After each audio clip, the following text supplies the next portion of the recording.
Hello friends, வணக்கம். Welcome back to my channel. நீங்கள் இது வரைக்கும் நம்ம சேனலை சப்ஸ்கிரைப் பண்ணாமல் பார்த்துட்டு இருந்தீங்க அப்படின்னா சப்ஸ்கிரைப் பண்ணிட்டு பாருங்கள். கூடவே இருக்கிற பெல் பட்டனையும் ப்ரெஸ் பண்ணிக்கோங்க.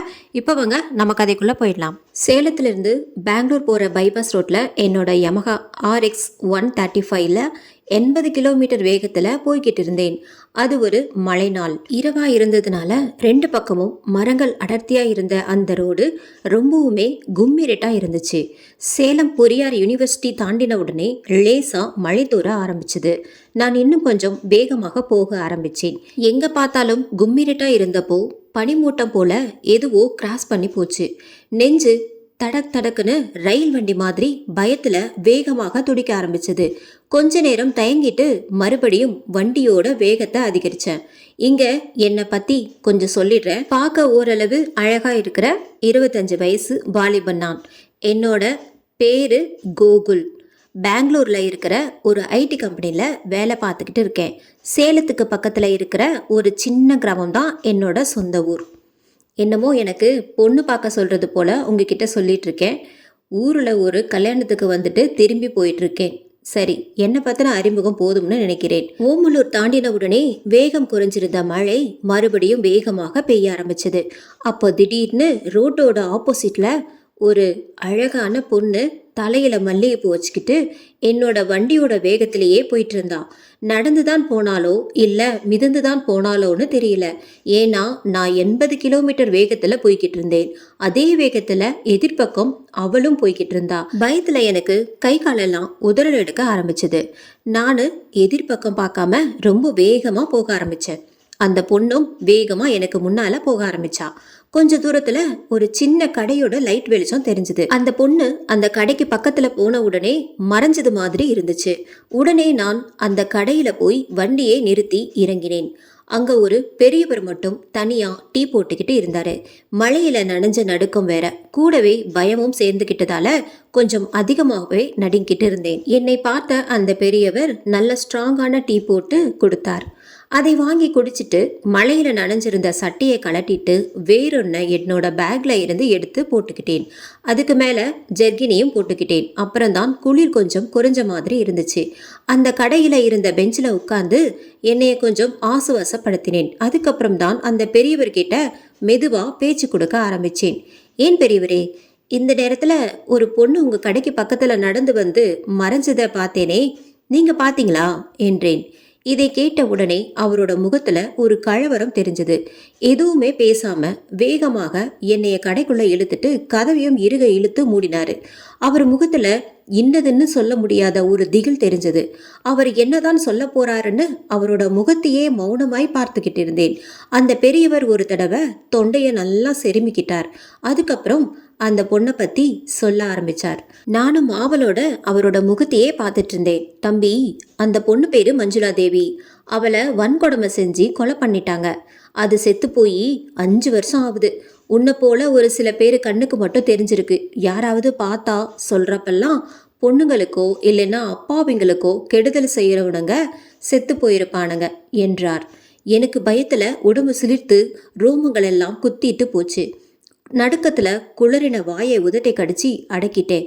கொஞ்ச நேரம் மௌனமா இருந்து என்னை சமாதானப்படுத்திக்கிட்டு அவரை பார்த்து, பெரியவரே, கொஞ்சம் விளக்கமாக சொல்றீங்களா? சொல்றேன் தம்பி, சொல்றேன். எங்க ஊர்லயே ரொம்ப வசதி வாய்ப்போடு வாழ்ந்த குடும்பம் இந்த மஞ்சுவோட குடும்பம். மஞ்சுவோட அப்பா விவசாயம் செஞ்சுக்கிட்டு அப்படியே வீட்லேயே பட்டுச்சேலை நெய்கிற தறியும் போட்டிருந்தாரு. அதை அவரோட மனைவியோட மேற்பார்வையில விட்டுட்டு வெளியில விவசாய நிலங்களை பார்க்க போயிடுவாரு. இவரோட தறியில நெய்கிற பட்டு புடவைங்களை நிறைய பேர் நேரடியா வந்து மொத்த விலைக்கு கொள்முதல் செய்வாங்க. மஞ்சு வீட்டுக்கு ஒரே பொண்ணுங்கிறதுனால ரொம்ப செல்லமா வளர்ந்தாங்க. 12வது வரைக்கும் சேலத்தில் படிக்க வச்சாங்க. மேலே படிக்க கோயம்புத்தூர் அனுப்பி வச்சாங்க. இப்படி அவர் சொல்லிக்கிட்டு இருந்தப்போ திடீர்னு நாய் ஊழையிடுற சத்தம் ரொம்ப பக்கத்தில் கேட்க ஆரம்பிச்சது. எங்கள் 2 பேருக்கும் பயத்தில் உடம்பு வெடவெடன்னு நடுங்க ஆரம்பிச்சது. ஏன்னா கடைக்கு பின்னாடி பக்கம் ஆவேசமாக யாரோ சிரிக்கிற சத்தமும் தொபீர்னு குதிக்கிற சத்தமும் கேட்டுச்சு. எனக்கு பயத்தில் நாக்கு மேலெண்ணத்தில் ஒட்டிக்கிச்சு. கடைக்காரர் எதையோ மறைக்கிறாருன்னு தோணுச்சு. உடனே இதய துடிப்பு அதிகமாகி இதயம் வாய் வழியே வந்துடும் போல இருந்துச்சு.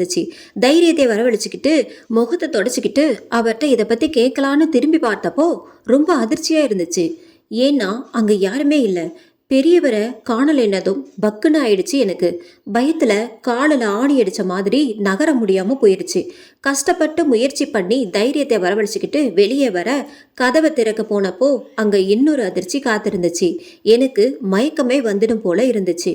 சமாளிச்சுக்கிட்டு வெளியே ஓடி வந்தேன். நான் நின்னது ஒரு பாலடைஞ்ச கட்டிடத்தோட உள்பகுதி. இங்க இருக்க கடை எங்கன்னு முழிச்சுக்கிட்டு இருந்தப்போ அந்த வழியில் 2 பேர் வந்தாங்க. இங்கெல்லாம் நிக்காதீங்க, சீக்கிரமா போங்க அப்படின்னு சொல்லிட்டு வேகமா வண்டியில போனாங்க. நானும் என்னோட வண்டியில அவங்க பின்னாடியே வேகமாக போனேன். எனக்கு நான் பார்த்த விஷயத்துக்கும் யாருக்கிட்ட விளக்கம் கேட்கலான்னு இருந்ததால வேகத்தை அதிகரிக்க அவங்கள நெருங்கினேன். திடீர்னு திரும்பின 2 பேரையும் பார்த்ததும் உடம்பெல்லாம் ஜிவ்வுன்னு பயம் பரவுச்சு. ஏன்னா 2 பேரோட தலை மட்டும் முதுகு பக்கமா திரும்புச்சு. அவ்வளவுதான். அடுத்த நிமிஷம் தலை தெறிக்க வண்டியில வேகமாக பறக்க ஆரம்பிச்சேன். என் வேகத்துக்கு அழகா ஈடு கொடுத்துச்சு என்னோட வண்டியும். கொஞ்ச தூரம் வந்ததும் மெச்சேரி காளி கோயில் வந்துச்சு. மெச்சேரிங்கிறது ஒரு சின்ன ஊரு. அங்க இருக்கிற ஒரு வீட்டுல ஏதோ விசேஷம் போல. நிறைய பேரு அந்த ராத்திரி நேரத்திலையும் நடமாட்டிக்கிட்டே இருந்தாங்க. அதை பார்த்ததும் தான் எனக்கு மூச்சே வந்தது. வண்டிய அவங்களுக்கு பக்கத்துல கொண்டு போய் நிறுத்திட்டு விசாரிக்கிற மாதிரி விசாரிச்சு என்னை பத்தின விவரத்தையும் சொன்னேன். இல்லைனா திருட வந்தவன்னு நினைச்சிட்டா என்ன பண்றது? கொஞ்ச நேரம் ஓய்வு எடுக்கிற மாதிரி அங்கிருந்து நடுத்தர வயதுக்கார மனிதர்கிட்ட பேச்சு கொடுத்தேன். அதுக்கப்புறம் எனக்கு ஏற்பட்ட அனுபவத்தை சொன்னேன். அதை கேட்ட அவரு ஆச்சரியப்பட்டு, தைரியசாலி தான் தம்பி நீங்க. இன்னைக்கு ராத்திரி இங்கேயே தங்குங்க, ஒன்றும் பயப்படாதீங்க. நான் என்ன விஷயங்கிறத அப்புறம் சொல்றேன் அப்படின்னார். அவரே பக்கத்துல இருந்த அவரோட வீட்டுக்கு கூட்டிக்கிட்டும் போனார். அவரோட மனைவி கிட்ட என்னை பத்தி சொல்லியும் அறிமுகம் செஞ்சு வச்சாரு. அதுக்கப்புறம் அவரு என்கிட்ட அந்த பொண்ணோட கதைய சொல்ல ஆரம்பிச்சாரு. 5 வருஷத்துக்கு முன்னாடி நடந்த அந்த சோக சம்பவம். அங்க அக்கம் பக்கம் ஊரெல்லாம் தீயாய் பரவி இருந்ததை பத்தி நினைவு கூர்ந்தார். அது மட்டும் இல்லாம இவருடைய மனைவியோட ஊரும் அதுங்கிறதுனால இவருக்கு எல்லா விஷயமும் தெரிஞ்சிருந்துச்சு. அவர் சொல்ல ஆரம்பித்தார். நம்ம கதாநாயகன் கோகுல் பயந்து ஓடி வந்த இடத்துல தான் மஞ்சுவோட அப்பா ஒரு பெரிய குடோன் வச்சிருந்திருக்கார். மஞ்சுவோட அப்பா பெரிய பணக்காரர். 100 ஏக்கர் விவசாய நிலங்களை வச்சிருந்தாரு. அதுல கொஞ்சம் இடத்துல பெரிய பட்டு நெசவு தறி போட்டிருந்தாரு. அங்க நெய்கிற பட்டு புடவைங்களை அந்த குடோன்ல தான் விற்பனைக்கு வச்சிருப்பாரு. நெசவு தொழில அவங்க குடும்பம் பரம்பரையா செஞ்சுக்கிட்டு வந்தாங்க. நிறைய பேர் நேரடியா வந்து மொத்த கொள்முதல் செய்வாங்க. அவருக்கு ஒரே பொண்ணு. அந்த பொண்ணை பார்த்து வளர்த்தாங்க. அவள் பிறந்தப்போ தங்கச்சிலை போல இருந்ததுனால குழந்தையில ஒரு விதமான மஞ்சள் நிறத்துல தெரிஞ்சவ. அதனால்தான் அவளுக்கு மஞ்சளா தேவின்னு பேர் வச்சாங்க. பார்க்குறவங்கள இன்னொரு தடவை பார்க்க தூண்டுற அழகு. கோயம்புத்தூருக்கு மேல் படிப்புக்கு அனுப்பி வச்சாலும் ஒவ்வொரு தடவையும் அவங்களே கார்ல கூட்டிக்கிட்டு போய் காலேஜில் விடுவாங்க. லீவில் இவங்களே போய் கூட்டிட்டு வருவாங்க. 2வது வருஷம் படிக்கிறப்பதான் திடீர்னு அந்த குடும்பத்துக்கு கஷ்ட நிலை ஆரம்பிச்சது. மஞ்சுவோட அப்பா நெசவு தறி கணக்கு வழக்குகளை பார்க்கறதுக்காக அவங்க குடும்பத்துக்கு ரொம்பவும் வேண்டிய அவரோட ஃப்ரெண்டு ஒருத்தரை நியமிச்சிருந்தாரு. அவர் பேரு அழகேசன். ரொம்பவும் நேர்மையானவர். நம்ம மஞ்சுவோட அப்பா பேரு செல்வநாயகம். பேருக்கேத்த மாதிரி செல்வத்துக்கு பஞ்சமில்லை. அழகேசனும் செல்வநாயகமும் சின்ன வயசுல இருந்தே நல்ல ஃப்ரெண்ட்ஸ். ஒவ்வொரு மாசமும் முதல் தேதி வேலையாளர்களுக்கு சம்பளம் கொடுத்தது, நெசவு தறிக்கும் தேவையான பட்டுநூல் வாங்கினது, அப்புறம் விற்பனை செஞ்ச பட்டு புடவைக்குன்னு கணக்கு போட்டு ரொம்ப கரெக்டா தன்னோட ஃப்ரெண்டு கிட்ட கணக்கா ஒப்படைப்பாரு. அழகேசன் மாதிரி நேர்மையான மனுஷனை தேடினாலும் இந்த காலத்துல கிடைக்கிறது ரொம்பவும் கஷ்டம். இன்னமும் அந்த மாதிரி நல்லவங்க ஒரு சில பேர் இருக்கிறதுனால தான் மழையே பெய்யுது. மஞ்சுவோட அம்மா நெசவு தெரிய மேற்பார்வை பார்க்கறதோட சரி, மீதி எல்லாத்தையும் அழகேசனே பார்த்துக்குவாரு. மஞ்சுவோட அம்மாவுக்கு கூட பிறக்காத அண்ணன் மாதிரி இருந்தாரு. ஏதாவது அவசரமாக கையெழுத்து போட வேண்டியிருந்தா மட்டுமே கணவர் இல்லாதப்போ கையெழுத்து போடுவாங்க மஞ்சுவோட அம்மா. விவசாய நிலங்கள்ல விளையிறத சந்தைக்கு கொண்டு போறதுக்கு வேலையாட்களை நியமிச்சிருந்தாரு செல்வநாயகம். நெல் மூட்டைகளை ஆலைக்கும் மொத்த வியாபாரத்துக்கும் அனுப்பி வைக்கிறது அவங்க வேலை. அது மட்டும் இல்லாம மொத்த கணக்கு வழக்குகளையும் செல்வநாயகமே பாத்துக்குவாரு. இருந்தாலும் தன்னோட உதவிக்காகவும் பாதுகாப்புக்காகவும் சொந்தக்கார பையனை வேலைக்கு வச்சிருந்தாரு. அவனோட பேரு மகேஷ். மெக்கானிக்கல் இன்ஜினியரிங் படிச்சிருந்தான். செல்வநாயகத்துக்கு தூரத்து உறவு, படிச்சவன் வேற, நல்ல நம்பிக்கையாக இருப்பான்னு நம்பினாரு. அவனும் ஆரம்பத்துல ரொம்பவும் நல்ல விதமா தான் நடந்துக்கிட்டான். உறவுக்காரன்ற உரிமையில வீட்டுக்கு வருவான், எல்லார்கிட்டையும் உரிமையோட பேசி பழகுவான். ஆனா அவனால நேர போற ஆபத்தை அறியாமல் இருந்தாரு செல்வநாயகம். மஞ்சுவுக்கு மட்டும் மகேஷோட பார்வை, பேச்சு எதுவுமே பிடிக்காது. சொத்துக்களுக்கெல்லாம் ஒரே வாரிசான மஞ்சுவை மயக்கினா எல்லாத்தையும் அனுபவிச்சுக்கலாம்னு கணக்கு போட்டான் மகேஷ். அப்படி செய்ய முடியலனா செல்வநாயகத்தை தந்திரமாக கொண்டுட்டு மஞ்சுவையும் அவங்க அம்மாவையும் மிரட்டி பணிய வச்சிடலாம்னு நினைச்சான். அதனால இன்னும் அதிகமா தன்னோட விசுவாசத்தை காட்டிக்கிட்டு செல்வநாயகத்தோட நம்பிக்கையை முழுமையாக சம்பாதிச்சான். நல்ல மனுஷனான செல்வநாயகம் வெளுத்ததெல்லாம் பால்னு நினைச்சிட்டு இருந்தாரு. இவனை பத்தி அழகேசனுக்கு தெரிஞ்சிருந்தாலும் அழகேசனால சொல்ல முடியாத சூழ்நிலை. சொந்தக்காரன்றதுனால அதிக சலுகை கிடைக்குதுன்னு பொறாமையால சொல்றான்னு இவரை பத்தி தவறா நினைச்சிருவாங்க. அதுக்கான வாய்ப்பு நிறைய இருந்ததால அவனோட குணத்தை பத்தி சொல்லல. நல்ல சந்தர்ப்பத்துக்காக காத்திருந்தாரு அழகேசன். ஆனால் காத்திருந்தது தவறுன்னு ரொம்ப சீக்கிரத்திலேயே உணர்ந்துகிட்டாரு. ஒரு நாள் அழகேசன் பட்டுப்புடவை விற்பனை செஞ்சதுல தர வேண்டிய பாக்கி தொகையை வசூல் செய்யறதுக்காக ஈரோடு போக வேண்டி இருந்துச்சு. இதை தெரிஞ்சுக்கிட்ட மகேஷ் அவருக்கு தெரியாம அவர் பின்தொடர்ந்து போனான். அழகேசன் எப்பவும் தானே காரை டிரைவ் பண்ணிக்கிட்டு போவாரு. அது இவனுக்கு ரொம்பவும் வசதியா போச்சு. சங்ககிரி தாண்டின உடனே ஆளுங்க நடமாட்டம் இல்லாத இடத்துல அவரோட காரை இடிச்சு தள்ளிட்டான். Car centre மீடியானே உடைச்சுக்கிட்டு தலைக்குப்புற கவிழ்ந்துருச்சு. காருக்குள்ள குற்றுயிரா கொலையுரா ஏதோ சொல்ல போராடிக்கிட்டு இருந்தாரு அழகேசன். அதுக்கு சந்தர்ப்பம் கொடுக்காம மத்தவங்க யாரும் வர்றதுக்கு முன்னாடியே கையில கிளவுஸ் போட்டுக்கிட்டு தடயமே இல்லாம அவரோட மூச்சை நிறுத்திட்டான் மகேஷ். தன்னோட சாவுக்கு மகேஷ் தான் காரணம்னு தெரிஞ்சுக்கிட்ட அழகேசனோட உயிர் துடிதுடிச்சு அடங்குச்சு. அவர் செத்ததை உறுதிப்படுத்திக்கிட்டு மற்றவங்க வர்றதுக்குள்ள வேகமா அந்த இடத்துல இருந்து போயிட்டான். கொஞ்ச நேரத்துல அந்த வழியாய் போனவங்களால போலீஸும் ஆம்புலன்ஸும் வரவழைக்கப்பட்டுச்சு. அழகேசனோட உடம்ப சேலம் ஜிஹெச்சுக்கு கொண்டு போனாங்க. போலீஸ் மூலமா விஷயத்தை கேள்விப்பட்டு பதறி போன செல்வநாயகம் மகேஷை கூட்டிக்கிட்டு சேலம் ஜிஹெச்சுக்கு பறந்தடிச்சு போனாரு. அதுக்கப்புறம் பக்குவமா அழகேசனோட இறப்பு பத்தி அவரோட மகன் பரணி கிட்ட எடுத்து சொன்னாரு.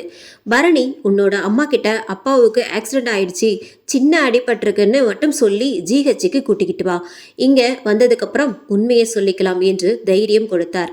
மனம் கலங்கிய பரணியும் தன்னோட அம்மா கிட்ட, அம்மா, அப்பா ஈரோடு போறப்போ நம்ம கார் ஒன்று சின்ன ஆக்சிடென்ட்ல மாட்டிக்கிச்சு, அப்பாவும் லேசா அடிபட்டிருக்கு, நாம அப்பாவை ஜிஹெச்ல பார்த்துட்டு பிரைவேட் ஹாஸ்பிட்டலுக்கு கூட்டிட்டு வந்துடலாம் அப்படின்னு மட்டும் சொல்லிட்டு ஜிஹெச்சுக்கு கூட்டிட்டு வந்திருந்தான். பரணி தன்னோட அப்பாவோட குணத்துக்கு தப்பாம பிறந்திருந்தான். பெண்கள் கிட்ட ரொம்பவும் கண்ணியமா நடந்துக்குவான். வீட்டுக்கு ஒரே பையங்கிறதுனால பொம்பளை பிள்ளை மாதிரி பொத்தி பொத்தி வளர்த்திருக்காங்க. ஆனால் பரணி படிப்புல படு சுட்டி. எம்பிஏ முடிச்சுட்டு சென்னையில ஒரு பெரிய கம்ப்யூட்டர் கம்பெனியில ஹெச்ஆராக வேலை பார்த்துட்டு இருந்தான். அம்மா அப்பாவை பார்க்கறதுக்காக லீவ்ல வீட்டுக்கு வந்திருந்தப்பதான் இந்த விபத்து நடந்துருச்சு. ஹாஸ்பிட்டலுக்கு போன அப்புறம் பரணி தன்னோட அம்மா கிட்ட உண்மையே சொன்னான். அதை கேட்ட உடனே அவனோட அம்மா மயங்கி விழுந்துட்டாங்க. செல்வநாயகமும் பரணியும் நர்ஸோட உதவியோட பெட்ல அட்மிட் பண்ணி முதலுதவி செஞ்சாங்க.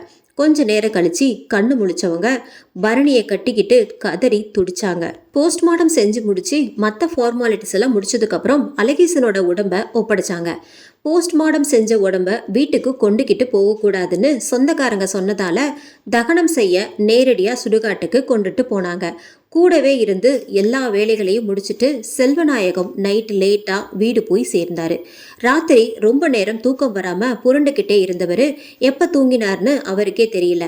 திடீர்னு அவரை யாரோ பேர் சொல்லி கூப்பிடுற மாதிரி இருந்ததால விருட்டுன்னு எழுந்திருச்சு உட்கார்ந்தாரு. அப்போ அவர் கண்ணுக்கு மங்களா ஏதோ ஒரு உருவம் தெரிஞ்சது. பயத்துல நாக்கு உலர்ந்து போய் திக்கு திக்குன்னு இருந்துச்சு. நெஞ்சை கையில பிடிச்சுக்கிட்டாரு. கொஞ்ச நேரம் அப்படியே உட்கார்ந்திருந்தாரு. தன்னை ஆசுவாசப்படுத்திக்கிட்டு லைட்டை போட்டாரு. எதுவுமே கண்ணுக்கு தெரியாததால மறுபடியும் லைட் ஆஃப் பண்ணிட்டு வந்து படுத்தாரு. படுத்துக்கிட்டு யோசனை செஞ்சப்போ கூப்பிட்டது அழகேசன் மாதிரி இருந்துச்சுன்னு நினைச்சாரு. இந்த யோசனையால ராத்திரி ரொம்ப நேரம் வரைக்கும் முழிச்சிட்டு இருந்தாரு செல்வநாயகம்.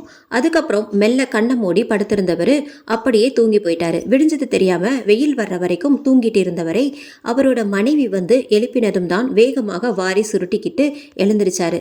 உடனே வேக வேகமாக குளிச்சுட்டு சாமி கும்பிட்டுட்டு சாப்பிட்டாரு. அதுக்கப்புறம் அவரோட ஆபீஸ் ரூமுக்கு போனாரு. கணக்கு வழக்குகள்லாம் கவனத்தை செலுத்த முடியாம அழகேசனோட சாவு ரொம்பவே அவரோட மனசை டிஸ்டர்ப் பண்ணிடுச்சு. கடைசியில மகேஷை கூப்பிட்டு, மகேஷ் கணக்கு வழக்குகளை பார்த்துட்டு நான் அழகேசன் வீடு வரைக்கும் போயிட்டு வரேன் அப்படின்னு சொல்லிட்டு போயிட்டாரு. மகேஷ் இதை தான் எதிர்பார்த்து காத்துக்கிட்டு இருந்தான். சந்தோஷமா தலையாட்டி விட்டு அவரை அனுப்பி வச்சான். மகேஷோட ரொம்ப நாள் கனவு நிறைவேறதுனால அவனோட மனசு துள்ளி குதிச்சுது. எல்லா கணக்கு வழக்குகளையும் நாமளே பார்த்துக்கிட்டா தேவையானப்ப எல்லா பணத்தையும் எடுத்துக்கலாம், நாம காட்டுறது தான் கணக்கு அப்படின்னு தப்பு கணக்கு போட்டான். அங்கே அழகேசனோட வீட்டில் ரொம்ப நெருங்கின சொந்தக்காரங்க மட்டுமே இருந்தாங்க. பரணி செல்வநாயகத்தை பார்த்த உடனே அவருக்கு பக்கத்துல இருந்த சேர்ல வந்து உட்கார்ந்தான். அப்போ அவர்கிட்ட, மாமா நேத்து நைட்டு தூங்குறப்போ அப்பா என்னை கூப்பிடுற மாதிரியே இருந்துச்சு, எனக்கும் அதே மாதிரி தான் இருந்தது, என்னை கூப்பிடுற மாதிரியே இருந்துச்சு. நானும் என்ன நினைக்கிறேன்னா அழகேசன் நம்ம கிட்ட ஏதோ சொல்ல வரான்னு நினைக்கிறேன் அப்படின்னார். அப்புறம் மற்ற விஷயங்களை பற்றி பேசிட்டு எந்த உதவியாக இருந்தாலும் தயங்காம கேட்கணும் பரணி அப்படின்னு பரணி கிட்ட சொல்லிட்டு கிளம்புறதுக்கு முன்னாடி அவனோட அம்மாவுக்கு ஆறுதல் சொல்லிட்டு வேண்டாம்னு சொல்லியும் கேட்காம கொஞ்சம் பணத்தையும் பரணி கிட்ட கொடுத்துட்டு போனாரு. அன்னைக்கு ராத்திரியும் வழக்கம் போல சாப்பிட்டுட்டு வெளியே உட்கார்ந்து மனைவியோட கொஞ்ச நேரம் பேசிட்டு இருந்தாரு. அப்போ மஞ்சு காலேஜில் இருந்து அவரோட மொபைலுக்கு கால் பண்ணினான். அவங்க கிட்ட 2 பேரும் மாறி மாறி பேசினாங்க. நல்லா படி, நல்லா உடம்பு பார்த்துக்கோ அப்படின்னு பேசிட்டு கடைசியா அழகேசன் மாமா செத்துட்டார்மா என்றார் செல்வநாயகம். மஞ்சுவுக்கு ரொம்பவும் அதிர்ச்சியா இருந்துச்சு. தனக்கு ஏன் சொல்லலேன்னு கோபப்பட்டாள். அப்புறம் மனசை தேத்திக்கிட்டு எப்படிப்பா செத்தார் அப்படின்னு கேட்டு தெரிஞ்சுக்கிட்டவ, நானும் மாமாவோட காரியத்தன்னைக்கு வந்துட்டு போறேன்பா என்று அடம்பிடித்தாள். சரி என்று சம்மதித்தவர், காலேஜில் இருந்து வர்றப்போ இந்த தடவை என்னால் கூட்டிட்டு வர முடியாது, அதனால டிரைவர் கூட மகேஷை அனுப்பி வைக்கிறேன் அப்படின்னார். அவளோட அப்பாவுக்கு அழகேசன் மாமா செத்ததுனால அவர் பார்த்த வேலையும் சேர்த்து பார்க்க வேண்டி இருக்குமோன்னு தெரிஞ்சதால அவர் சொன்னதுக்கு அப்புறம் அரை மனசா சம்மதிச்சா மஞ்சு. ஏன்னா மகேஷை நினைச்சாவே அவளுக்கு பிடிக்காது. ஏன்னு கேட்டா காரணம் சொல்ல தெரியாது. அவளோட உள் மனசுல அவன் மேல ஒரு நம்பிக்கை இல்லாதனம் இருந்துச்சு. ஒரு வாரம் கழிச்சு மஞ்சு ஹாஸ்டல்ல இருந்து ஊருக்கு வர்றதுக்கு பர்மிஷன் கேட்டு லெட்டர் எழுதி வார்டன் கிட்ட கொடுத்தா. அதுக்கு வார்டன் ஊர்ல இருந்து பேரண்ட்ஸ் இல்லைன்னா கார்டியன் வந்து சைன் போட்டா அனுப்பி வைக்கிறேன் அப்படின்னு கண்டிஷன் போட்டாங்க. சரிங்க மேம் என்று சொல்லிட்டு அவளோட அப்பாவுக்கு ஃபோன் செஞ்சு வார்டன் சொன்னதை சொல்லி, அப்பா கார்டியன் பாஷை மகேஷ் கிட்ட கொடுத்து விடுங்க அப்படின்னா மஞ்சு. ஊருக்கு போறதுக்காக எல்லாத்தையும் எடுத்து வச்சுட்டு அடுத்த நாளுக்காக வெயிட் பண்ணிக்கிட்டு இருந்த மஞ்சுவை கூட்டிட்டு வர்றதை பத்தி மகேஷ் கிட்ட முதல் நாள் நைட்டு பேசிட்டு படுக்க போனார் செல்வநாயகம். அழகேசனோட வேலையையும் சேர்த்து பார்க்கறதால ரொம்பவும் கழிச்சு போய் படுத்த உடனே தூங்கிட்டாரு. நடுராத்திரியில யாரோ பேர் சொல்லி கூப்பிடுற மாதிரி இருந்ததால தூக்கம் களைஞ்சு எந்திரிச்சு உட்கார்ந்தாரு. இந்த தடவை தைரியத்தை வரவழைச்சுக்கிட்டு குரல் வந்த திசையை உத்து கவனிச்சாரு. அவர் படுத்திருந்த இடத்துக்கு பக்கத்துல இருந்து கண்ணாடி ஜன்னலுக்கு வெளியே அழகேசனோட உருவம் மங்களா தெளிவில்லாம தெரிஞ்சது. என்ன அழகேசா அப்படின்னு கேட்கறதுக்குள்ளேயே வாய் குளறி உடம்பு வியர்த்து போயிடுச்சு. பயப்படாத செல்வா, உன்கிட்ட சொல்ல வேண்டியதை சொன்னாதான் என்னோட ஆத்மா சாந்தி அடையும். மகேஷ் நல்லவன் இல்லை, என்னோட சாவுக்கும் அவன்தான் காரணம், அவனை நம்பாத அப்படின்னு சொல்லிட்டு மறைஞ்சு போயிட்டாரு. இது கனவா நிஜமானு தெரியாம மொழி பிதுங்கி உட்கார்ந்திருந்தாரு செல்வநாயகம்.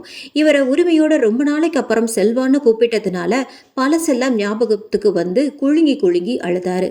இவர்கிட்ட வேலைக்கு வந்ததுக்கு அப்புறம் பேர் சொல்லி கூப்பிடுறதே விட்டுட்டாரு அழகேசன். எப்பவாவது ரொம்ப சந்தோஷமா இருக்கிறப்போ இவங்க 2 பேரும் மட்டும் இருந்தா உரிமையோட செல்வான்னு சொல்லி பேசுவாரு.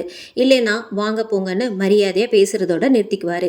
இவர் எவ்வளவோ சொன்னாலும் கேட்க மாட்டாரு. அதுக்கு அழகேசன் சொல்ற காரணம், உனக்கு தெரியாது செல்வா, நானும் மரியாதையே கொடுக்கலனா எங்க வேலை செய்யற மத்தவங்க மனசுலயும் மரியாதை வராது. சும்மா வெளியில மட்டும்தான் மரியாதை கொடுக்கற மாதிரி நடிப்பாங்க. நம்ம 2 பேருக்கும் நடுவுல இருக்கிற பாசம் நம்ம மனசுக்குள்ள இருந்தா போதும் அப்படிம்பாரு. அதுக்கப்புறம் விடிகிற வரைக்கும் தூக்கம் இல்லாம புரண்டு கிடந்தவரு ரொம்ப சீக்கிரமாவே எழுந்திருச்சு குளிச்சுட்டு சாமி கும்பிட்டாரு. காலையில டிஃபனையும் அவசர கதியில சாப்பிட்டுட்டு அதுக்கப்புறம் மகேஷை வரவழைச்சாரு. நானே பாப்பாவை கூட்டிட்டு வரேன், நீ இங்க இருக்கிற வேலைகளை கவனி. ஏன் மாமா திடீர்னு இப்படி சொல்றீங்க, சொன்னதை மட்டும் செய் அப்படின்னு கொஞ்சம் கடுமையாகவே சொல்லிட்டு போயிட்டாரு. அதை கேட்ட உடனே இவனுக்கு அவமானத்தால முகம் தொங்கி போச்சு. கொஞ்ச நேரம் அப்படியே திக்பிரமை பிடிச்சு நின்னுக்கிட்டு இருந்தான். ஏன்னா இதுக்கு முன்ன இந்த மாதிரி இவன்ட்ட செல்வநாயகம் கோபமா பேசினதே இல்லை. உடனே அவன் மனசுல குரூர புத்தி தலை தூக்குச்சு. எதையும் வெளிக்காட்டாம சமாளிச்சுட்டு வேலையில கவனமா இருக்கிற மாதிரி காமிச்சிட்டு இருந்தான். உள்ளுக்குள்ள கோபத்துல பொங்கிட்டு இருந்தான். செல்வநாயகத்தோட மனசு முழுக்க ஒரு முடிவெடுக்க முடியாம குழம்பி தவிச்சது. நண்பன் இருந்த துக்கம் ஒரு பக்கம், நம்பினவனே துரோகியாய் போனது இன்னொரு பக்கம். இவனை எப்படி நம்பி இனி வேலைக்கு வைக்கிறது அப்படின்னு ரொம்பவும் குழம்பினதுனால தலைவலியே வந்துருச்சு. அந்த குழப்பத்துல இருக்கிறப்பவே பரணி கிட்ட கணக்கு வழக்குகளை பார்க்க சொல்லி கேட்டா ஒத்துக்குவானா அப்படிங்கிற எண்ணமும் இடையில தலை தூக்குச்சு. பரணியை வேலைக்கு வச்சுக்கலாம்னு நினைச்ச உடனே மனசுல ஒரு இனம் புரியாத அமைதி வந்து குடியேறிச்சு. அவனோட அப்பாவுக்கு காரியம் முடிச்சு கையோட இதை பத்தி பேசலாம்னு மனசை தேத்திக்கிட்டாரு. மனசுல தெளிவு வந்த உடனே டிரைவர்கிட்ட வண்டியை எடுக்க சொல்லி மகளை கூட்டிக்கிட்டு வர கிளம்பினாரு. காலன் மகேஷ் ரூபத்துல ஒரு கணக்கு போட்டு வச்சத செல்வநாயகம் அறியவில்லை. பல சிந்தனைகளோட மஞ்சுவை கூட்டிக்கிட்டு வர்றதுக்கு போய்கிட்டு இருந்தாரு செல்வநாயகம்.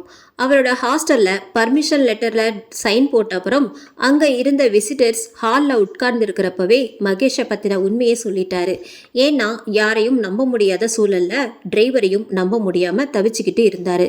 மகேஷை வேலையை விட்டு நிறுத்தினா ரொம்பவும் கவனமா இருக்கணும்ன்றதுல தன்னோட மகளை உஷார்படுத்தினாரு செல்வநாயகம். அதுக்கப்புறம் லக்கேஜை எடுத்துக்கிட்டு கார்ல கூட எதுவும் பேசாமையே ஊர் வந்து சேர்ந்தாங்க.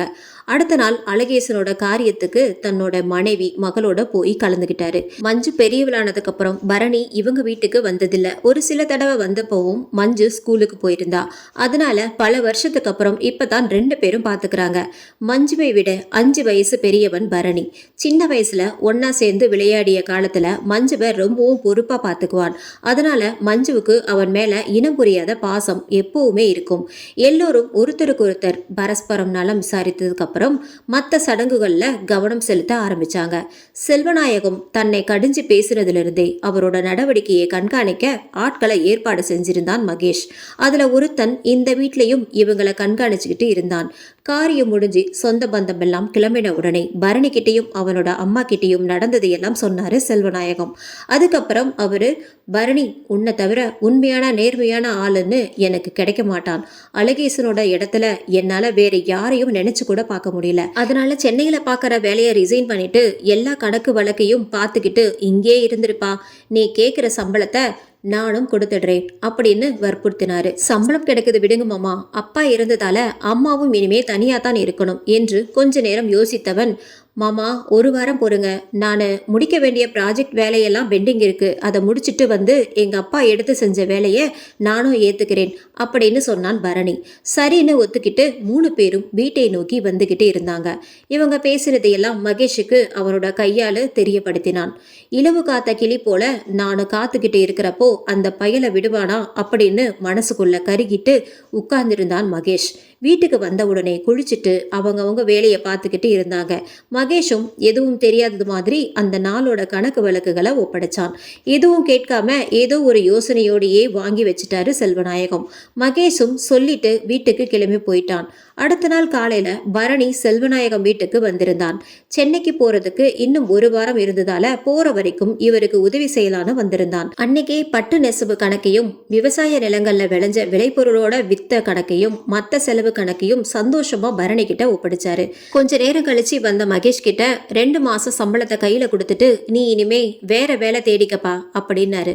அதை கேட்ட உடனே வந்த கோபத்தை அடக்கிட்டு ஒன்னும் தெரியாதது மாதிரி முகத்தை வச்சுக்கிட்ட மகேஷ், நான் என்ன தப்பு செஞ்சேன்னு இப்ப என்னைய வேலைக்கு வர வேண்டாம்னு சொல்றீங்க? அது உனக்கே தெரியும், தெரியலனா தனியா உன்னோட வீட்டில் போய் உட்காந்து யோசிச்சுட்டு அப்படின்னு கோபமா சொல்லிட்டு விருட்டுன்னு அந்த இடத்த விட்டு விலகி போயிட்டாரு செல்வநாயகம்.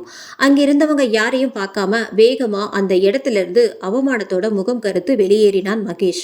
அடுத்த நாள் காலையிலேயே மகளை கோயம்புத்தூர் காலேஜில் விடுறதுக்கு போனார் செல்வநாயகம். திரும்பி வர்ற வழியில பெருந்துறைங்கிற ஊர்ல பாக்கி பணம் வர வேண்டியதை வசூல் செஞ்சுட்டு சேலத்தை நோக்கி வந்துகிட்டு இருந்தாரு.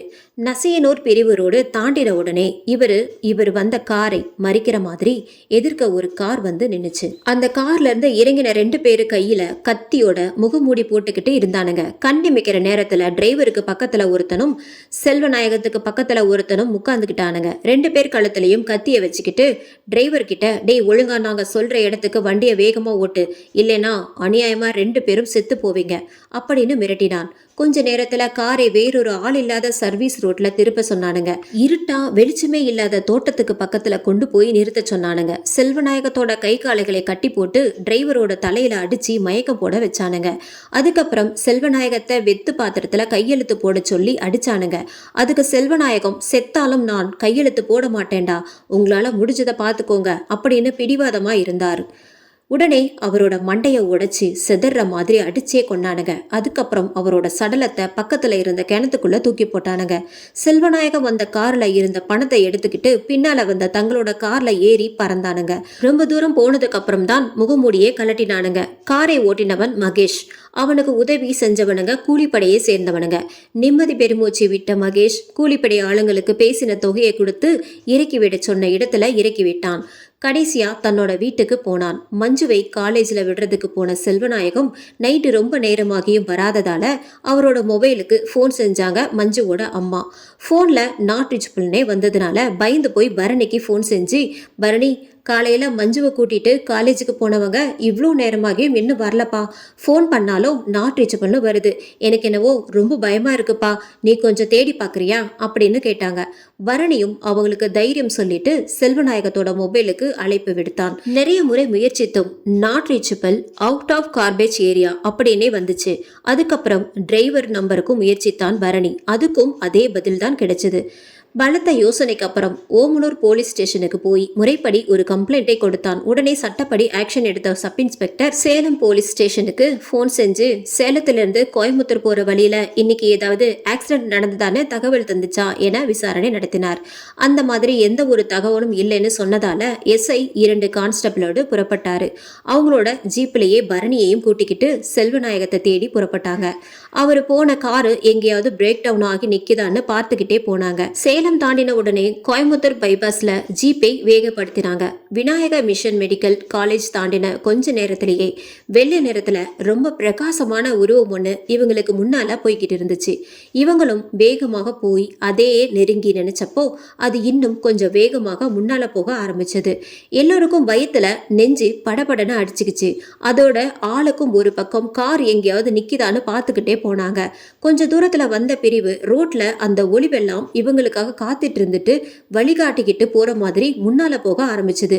இவங்களுக்கோ ஆச்சரியமாவும் அதிசயமாவும் இருந்துச்சு. அந்த ஒளி வெள்ளத்துக்கு பின்னால போறதா வேண்டாமா என குழம்பினர். இவங்களோட ஜீப் நின்னதுமே முன்னால போன ஒளி உருவம் நின்னு திரும்பி வர சொல்லி கையசிச்சது. அதை பார்த்ததுமே பரணி பிடிவாதமா அந்த உருவத்தை ஃபாலோ பண்ணலாம்னு சொன்னான். சரின்னு ஒரு முடிவுக்கு வந்த எஸ்ஐ தன்னோட கையில துப்பாக்கியை ரெடியா வச்சுக்கிட்டு ஜீப்பை அந்த பாதையில செலுத்த சொல்லியிருக்காரு.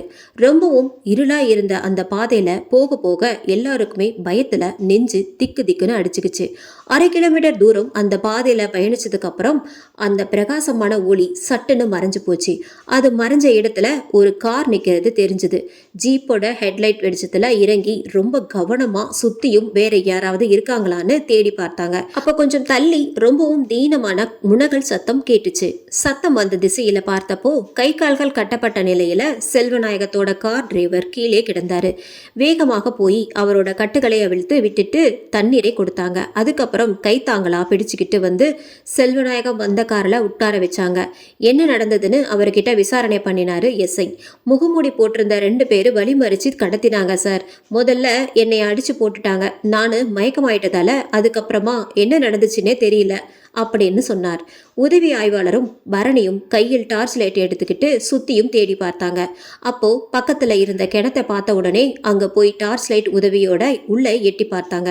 ரொம்பவும் பாலடிச்சு போய் கொஞ்சம் தான் தண்ணி இருந்ததுனால உள்ள எதுவுமே கிடக்கிறது இவங்களுக்கு உறுதியாக தெரிஞ்சது. உடனே எஸ்ஐ பக்கத்துல இருந்த காவல் நிலையத்துக்கு தகவல் கொடுத்துட்டு சேலம் மாவட்ட காவல் நிலையத்து மூலமா தீயணைப்பு துறைக்கு தகவல் கொடுத்தாரு. அடுத்ததான் டிரைவரோட பரணியையும் ஒரு கான்ஸ்டபிளையும் அனுப்பி வச்சாரு. விநாயகா மிஷன் மருத்துவமனையில முதலுதவி கொடுத்துட்டு சேலம் அரசு மருத்துவமனையில சேர்த்து விட சொன்னாரு. செல்வநாயகத்தோட மனைவிக்கு இந்த தகவலை பக்குவமா எடுத்து சொல்ல சொன்னாரு. அதுக்கப்புறம் இவரு இன்னொரு கான்ஸ்டபிளோட ஜீப்ல கிளம்பி பிரதான சாலைக்கு போய் காத்துக்கிட்டு இருந்தாங்க. ஒரு 3/4 மணி நேரம் கழிச்சு தீயணைப்பு துறையோட போலீஸ் ஜீப்பும் ஆம்புலன்ஸும் வந்துச்சு. அவங்களுக்கு வழிகாட்டி கூட்டிக்கிட்டு கிணறு இருந்த இடத்துக்கு போனாங்க. இரவு பகலா மாத்தக்கூடிய பெரிய பெரிய ராட்சத லைட் வெளிச்சத்துல கிரேனோட உதவியோட ஃபயர் சர்வீஸ் ஆளுங்க கிணத்துல இறங்கினாங்க. அந்த இருட்டுக்குள்ளேயும் போராடி சடலத்தை மேலே கொண்டு வந்தாங்க. அடுத்த கட்ட நடவடிக்கையா சடலத்தை ஆம்புலன்ஸ்லயே ஏத்தி சேலம் ஜிஹெச்சுக்கு கொண்டுட்டு போனாங்க. அதுக்குள்ள பரணி தன்னோட அம்மா கிட்ட நடந்ததை சொல்லி தான் வர்ற வரைக்கும் எதுவும் சொல்ல வேண்டாம்னு சொல்லிட்டான். மறுபடியும் ஃபோன் செஞ்சவன், அம்மா நான் வர்றதுக்குள்ள பக்கத்துல இருக்கிற சொந்தக்காரங்க 2 பேரை கூட்டிக்கிட்டு மஞ்சுவோட அம்மாவுக்கு துணையாய் போயிருங்க. எது கேட்டாலும் பரணி வர்ற வரைக்கும் பயமா இருந்ததால நான் தான் எனக்கு துணைக்கு ஆளை கூட்டிட்டு வந்தேன்னு சொல்லணும், சரியாம்மா என்று கிளிப்பிள்ளைக்கு சொல்வது போல சொல்லி அனுப்பி வைத்தான். விடியற் காலை மஞ்சுவோட வீட்டுக்கு வந்த பரணி குளிச்சுட்டு காஃபி மட்டும் குடிச்சிட்டு நடந்ததையெல்லாம் சொல்லி ஆறுதல் படுத்தினான். நடந்ததை கேட்டு நம்ப முடியாதவளாய் அழுது அரற்றினாள் மஞ்சுவின் தாய். அதன்பின் தன்னோட மகளுக்கு தகவல் சொல்லி கூட்டிக்கிட்டு வர்றதுக்கு நம்பிக்கையான சொந்தக்காரங்க 2 பேரை அனுப்பி வச்சா. பொம்பளை பிள்ளைய வச்சுக்கிட்டு இனிமே இந்த சொத்துக்களை எப்படி காப்பாத்துறதுன்னு தோணின உடனேயே அழுகை பீறிட்டுருச்சு. அவளுக்கு ஒரு வழியா தன்னை தேத்திக்கிட்டு பரணியோடையும் அவனோட தாயோடையும் சொந்த பந்தங்களோடையும் ஜிஹெச்சுக்கு போனாங்க. அங்க இருந்த ஓமனூர் எஸ்ஐயும் சேலம் எஸ்ஐயும் மஞ்சுவோட அம்மா கிட்ட அவருக்கு யாராவது எதிரிங்க உங்களுக்கு தெரிஞ்சு இருந்தாங்களா அப்படின்னு கேட்டாங்க. ஏன்னா அவங்களோட ஊர்ல இது 2வது சாவு, அதுவும் ரொம்பவும் குறுகின காலத்துக்குள்ளேயே நடந்திருக்கு. இவர் பெரிய தொழிலதிபர் அப்படிங்கறதுனாலையும் விசாரணைய ஆரம்பத்திலேயே தூரிதப்படுத்தினாங்க. மஞ்சுவோட அம்மாவுக்கு மகேஷை பத்தி சொல்றதா வேண்டாம்ங்கிற குழப்பம் இருந்ததால தயங்கிக்கிட்டு இருந்தாங்க. இதை கவனிச்ச எஸ்ஐ, சரிம்மா நீங்க போங்க, நான் நாளைக்கு மறுநாள் உங்க வீட்டுக்கே வரேன் அப்படின்னு சொன்னார். அதுக்கப்புறம் எல்லா ஃபார்மாலிட்டிஸும் முடிச்சுட்டு உடலை வீட்டுக்கே கொண்டு வந்தாங்க. சில பேர் வேண்டான்னு சொன்னதை கேட்கல. நண்பகல் தாண்டிய நேரம் வீடு போய் சேர்ந்தாங்க. மஞ்சுவும் கொஞ்ச நேரத்திலேயே வந்து சேர்ந்தா. தந்தையோட செல்ல பொண்ணல்லவா, அவளால அவரோட இழப்பை தாங்க முடியாம கதறி அழுதா.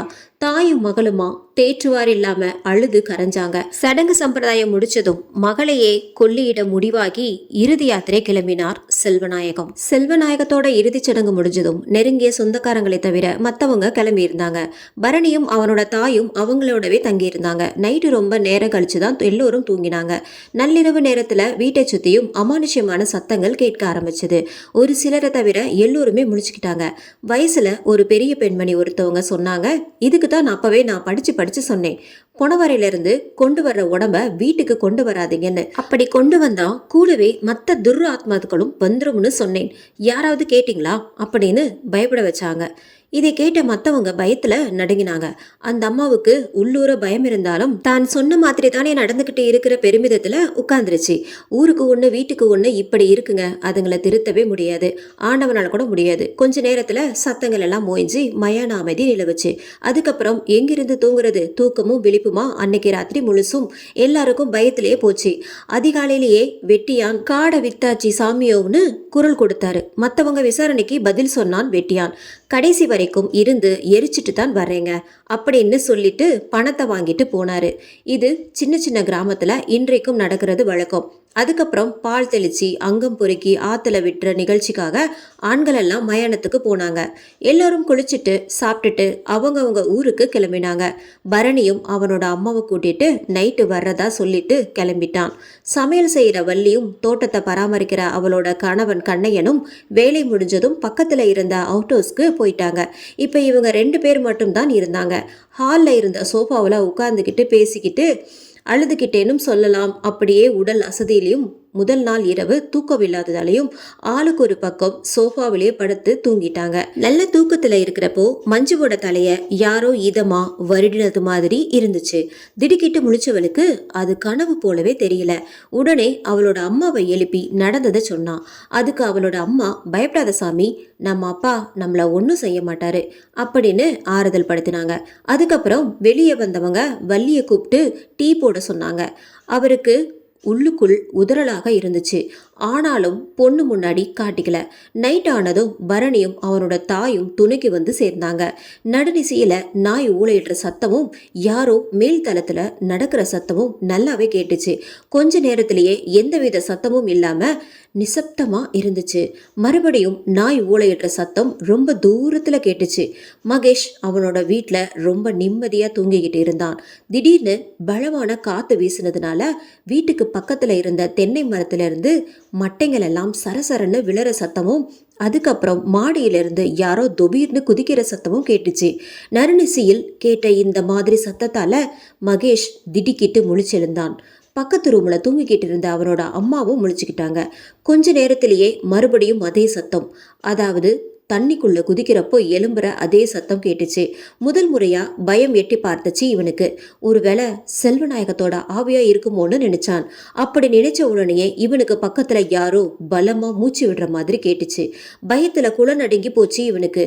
உடனே வாரி சுருட்டி எலப்பனவனோட கழுத்தை யாரோ நெரிக்கிற மாதிரி இருந்துச்சு. மூச்சு விடுறதுக்கு ஏற்பட்ட சிரமத்தால இவன்கிட்ட இருந்து எழுந்த விசித்திரமான சத்தத்தை கேட்டு பக்கத்து ரூம்ல படுத்திருந்த இவனோட அம்மா லைட்டை போட்டுட்டு வேகமா வந்தாங்க. உடனே இவனை பிடிச்சிருந்த பிடி தளர்ந்தது மாதிரி இருந்துச்சு. இதுதான் சமயம்னு தப்பிச்சோம் பிழைச்சோம்னு அலறியடிச்சு எழுந்திருச்சான் மகேஷ். அவனோட அம்மா அவனை தன்னோட அறையிலேயே படுக்க வச்சுட்டு நெத்தியில திருநீரை வச்சு விட்டாங்க. அதுக்கப்புறம் காளியோட படத்துக்கு முன்னால வச்சிருந்த எலுமிச்சையை எடுத்து தலையணைக்கு பக்கத்துல வச்சாங்க. விடிஞ்சதும் மெச்சேரிக்கு ஒரு 8 போயிட்டு வரலாம்ப்பா, இப்ப நீ பயப்படாம தூங்கு அப்படின்னு சொல்லிட்டு அவங்களும் படுத்திருந்தாங்க பலத்த யோசனையோட. இவனோட அம்மாக்கு இவன் செஞ்ச அக்கிரமங்கள் எதுவும் தெரியாது. சின்ன வயசுலயே கணவனை இழந்ததால தன்னோட மகனை வளர்க்கறதுலயே தன்னோட காலத்தை கழிச்சவங்க. தூக்கத்தை தொலைச்சிட்டு பயத்தோடையே எல்லா லைட்டையும் போட்டுட்டு முழிச்சுக்கிட்டே படுத்திருந்தாங்க அந்த அப்பாவி தாய். மஞ்சுவோட வீட்டில் காலையில் வழக்கம் போல எல்லோரும் அவங்கவுங்க வேலையை செஞ்சுக்கிட்டு இருந்தாங்க. நைட்டு கேட்ட சத்தத்தினால ஏற்பட்ட பயம் எல்லோருக்குமே இருந்துச்சு. ஆனால் 30 நாள் ஆகாமல் கோயிலுக்கு போக முடியாது, யார்கிட்ட இதை பற்றி சொல்லி பரிகாரம் கேட்கறதுன்னு புரியாமல் தத்தளிச்சுக்கிட்டு இருந்தாங்க. இங்க இப்படி இருக்க அங்க மகேஷை கூட்டிக்கிட்டு அவனோட அம்மா மெச்சேரி காளி கோயிலுக்கு போனாங்க. அங்க இருந்த பூசாரி கிட்ட முதல் நாள் கேட்ட சத்தத்தை பத்தி சொல்லிட்டு என்ன செய்யறதுன்னு கேட்டாங்க. அவங்க சொன்னதை கேட்ட பூசாரி, தாயி இது ஆவியோட சேட்டை மாதிரி தான் தோணுது. இங்க பக்கத்துல காளி உபசாகர் ஒருத்தர் இருக்காரு. அவர் எல்லா விதமான மந்திர தந்திரங்கள்லயும் கை தேர்ந்தவர். அமாவாசை நாட்கள்ல அவரை போய் பாருங்க. இப்போதைக்கு இந்த மந்திரிச்ச கைத்தை கையில கட்டி விடுங்க அப்படின்னு சொல்லிட்டு கயிறை கொடுத்துட்டு காளியோட சூளத்துல இருந்து எலுமிச்சை ஒன்றையும் எடுத்து கொடுத்து அனுப்பி வச்சாரு. செல்வநாயகம் கொலை வழக்கை விசாரிக்கிற எஸ்ஐயும் ஏட்டும் மஞ்சுவோட வீட்டுக்கு வந்திருந்தாங்க. அப்ப மகேஷ் மேல தனக்கு இருந்த சந்தேகம் பத்தி மஞ்சுவோட அம்மா சொன்னாங்க. சார், இவரோட நண்பரோட அதாங்க பரணியோட அப்பா அழகேசனோட சாவுக்கும் மகேஷ் தான் காரணம். ஆனா அதை நிரூபிக்கிறதுக்கு போதுமான ஆதாரம் இல்லாததால் நாங்கள் போலீஸுக்கு சொல்லலைங்க. அது மட்டும் இல்லாம இந்த காரணத்தால ஒரு வாரத்துக்கு முன்னாடி அவனை வேலையை விட்டு இவர் நிறுத்திட்டாருங்க. அவனை வேலையை விட்டு நிறுத்தின 2 நாள்ல இந்த கொலை நடந்திருக்கிறதால அவன் மேல சந்தேகப்படுறதுக்கு நிறைய மோட்டிவ் இருக்கு அப்படின்னு சொன்னார் எஸ்ஐ. அதனால மகேஷோட வீடு இருக்கிற இடத்தை பற்றி கேட்டு தெரிஞ்சுக்கிட்டு அவனோட வீட்டை தேடி எஸ்ஐயும் ஏட்டும் கிளம்பி போனாங்க. அப்பதான் மகேஷும் அவங்க அம்மாவும் மெச்சேரி காளி கோயிலிருந்து வீடு வந்து சேர்ந்திருந்தாங்க. வந்த கொஞ்ச நேரத்திலேயும் எஸ்ஐயும் ஏட்டும் விசாரணை நடத்த வந்ததை பார்த்தும் மகேஷுக்கு நெஞ்சு திக்கு திக்குன்னு அடிச்சுக்க ஆரம்பிச்சது. அதை மறைச்சிக்கிட்டு வந்தவங்கள உட்கார சொல்லி உபசரிச்சான். அவனோட அம்மாவுக்கு ஒன்றும் புரியல. இவங்க ஏன் விசாரிக்கிறதுக்கு நம்ம வீட்டுக்கு வந்திருக்காங்கன்னு நினைச்சாங்க. உட்கார்ந்தவங்க மேலோட்டமா பேசிட்டு அதுக்கப்புறமா காரியத்துல கண்ணா இருந்தாங்க. தொழிலதிபர் செல்வநாயகம் வீட்டில் எவ்வளவு காலமா வேலை செஞ்சீங்க, எதனால வேலையை விட்டு விலகுனீங்க அப்படின்னு கேட்டார் எஸ்ஐ. உடனே அவனால பதில் சொல்ல முடியல. கொஞ்ச நேரம் மௌனமா இருந்தான். அதுக்கப்புறம், சார், நான் அவரோட பொண்ணை விரும்பினேன். இதை பற்றி தெரிஞ்சுக்கிட்டதால என் மேலே அவருக்கு ரொம்ப கோபம் வந்துடுச்சு. அதனால்தான் அவரை என்னைய வேலையிலேருந்து நீக்கிட்டாருங்க அப்படின்னு வாய் கூசாமல் போய் சொன்னான். மஞ்சுவோட அம்மா வேறு மாதிரி சொன்னாங்களேன்னு யோசிச்சுக்கிட்டே, சரி மகேஷ், நான் எப்போ விசாரணைக்கு கூப்பிட்டாலும் நீங்கள் ஸ்டேஷனுக்கு வரணும் அப்படின்னு சொல்லிட்டு போயிட்டாரு. இப்போதைக்கு தப்பிச்சோம்னு நினைச்சான். தன்னோட அம்மா கிட்டேயும் இதே காரணத்தை தான் சொல்லி இருந்தான். அன்னைக்கு நைட்டு எல்லாத்த பற்றியும் பேசிக்கிட்டு இருந்துட்டு அவங்கவுங்க ரூமில் படுத்திருந்தாங்க. நள்ளிரவு நேரத்தில் திடீர்னு காற்றுல ஜன்னல் கதவெல்லாம் படபடன்னு அடிச்சுக்க ஆரம்பிச்சுது. தென்னை மரம் எல்லாம் பேயாட்டம் ஆடிச்சு. வீட்டை சுற்றியும் அமானுஷ்யமான உருமல் சத்தமும் கேட்டுச்சு. வெளியே எந்திரிச்சு வர பயந்துக்கிட்டு 2 பேரும் அவங்கவுங்க ரூமுக்குள்ளேயே நடுங்கிக்கிட்டு இருந்தாங்க. காளியை மனமுருகி வேண்டினபடியே பயந்துகிட்டு இருந்தாங்க. இன்னியோட நம்ம தொலைஞ்சோம்ன்ற பயத்துல மகேஷோட இதயம் தாறுமாறா துடிக்க தொடங்குச்சு. மகேஷ் தன்னோட கையில எலுமிச்சையை எடுத்து வச்சுக்கிட்டு வெடவெடன்னு நடுங்கிட்டு இருந்தான். உருமல் சத்தம் கொஞ்சம் கொஞ்சமா தேய்ஞ்சு மறைஞ்சுது. விடிகிற வரைக்கும் ரூமை விட்டு வெளியவே வராம இருந்தாங்க மகேஷும் அவனோட அம்மாவும். மஞ்சுவோட வீட்டுக்கு மறுபடியும் அடுத்த நாளே வந்தாரு சப் இன்ஸ்பெக்டர். மகேஷ் சொன்னதை பத்தி மஞ்சுவோட அம்மா கிட்ட விளக்கம் கேட்டாரு. சார், அவன் சொன்னது சுத்த பொய். அவனை விசாரிக்கிற விதத்துல விசாரிச்சா உண்மை வெளியே வந்துடும் அப்படின்னு சொன்னாங்க மஞ்சுவோட அம்மா. உடனே எஸ்ஐ மகேஷுக்கு ஃபோன் செஞ்சு, மகேஷ் இன்னைக்கு ஈவினிங் போலீஸ் ஸ்டேஷனுக்கு வாங்க, கொஞ்சம் விசாரிக்க வேண்டியிருக்கு. சரிங்க சார். அன்னைக்கு சாயந்தரம் போலீஸ் ஸ்டேஷனுக்கு போனான் மகேஷ். செல்வநாயகம் செத்தப்ப நீங்க எங்க இருந்தீங்க அப்படின்னு கேட்டார் எஸ்ஐ. உடனே கொஞ்சம் கூட யோசிக்காம பட்டுன்னு பதில் சொன்னான் மகேஷ். நான் ஃப்ரெண்ட்ஸ் கூட ஓமலூர்ல இருக்கிற தியேட்டர்ல படம் பார்த்துக்கிட்டு இருந்தேன் சார். அதுக்கு ஏதாவது சாட்சி இருக்கா? இருக்குது சார் அப்படின்னவன் ஓமலூர்ல உள்ள அஜித் படம் ஓடிய தியேட்டர்ல எடுத்த டிக்கெட்டை காட்டினான். உடனே விழுந்தது பாருங்கள் கன்னத்தில் ஒரு அறை. பூரி கலங்கி போயிருச்சு அவனுக்கு. ஏண்டா, அவர் செத்து 1 வாரம் ஆக போது, இவ்வளவு நாளும் இந்த டிக்கெட்டை வச்சிருக்கேன்னு என்ன அர்த்தம்? அவரோட சாவை எதிர்பார்த்துக்கிட்டு இருந்தியா? அப்படி இல்லைன்னா அந்த சாவை பத்தி உன்கிட்ட வந்து விசாரணை நடத்துவாங்கன்னு முன்னாடியே உனக்கு எப்படி தெரியும் அப்படின்னு கேள்வி கேட்டு மடக்கினாரு எஸ்ஐ. இப்ப உண்மையை சொல்றியா இல்ல போலீஸ் அடினா என்னன்னு காட்டட்டுமா? சார், இது ஒரு தடவை தான் போட்ட புது சட்டைங்கிறதுனால அப்படியே கலட்டி ஹேங்கர்ல மாட்டி வச்சிருந்தேன். இன்னைக்கு தான் மறுபடியும் போடுறதுக்காக எடுத்தப்போ இந்த டிக்கெட் பாக்கெட்ல இருந்துச்சு. எதுக்கும் இருக்கட்டுமேனு எடுத்து வச்சேன் என்றான். இவன் உண்மையைத்தான் சொல்றானோன்னு எஸ்ஐ ஒரு நிமிஷம் குழம்பி போனாரு. சரின்னு ஒரு முடிவுக்கு வந்தவராய், யோ கந்தசாமி, இங்க வாயா, இவனை லாக்கப்ல போட்டு லாடம் கட்டு. ஒரு நிரபராதியை தண்டிக்காதீங்க சார். எந்தவித ஆதாரமோ சாட்சியோ இல்லாம என் மேல நீங்க எப்படி சார் கை வைக்க முடியும்?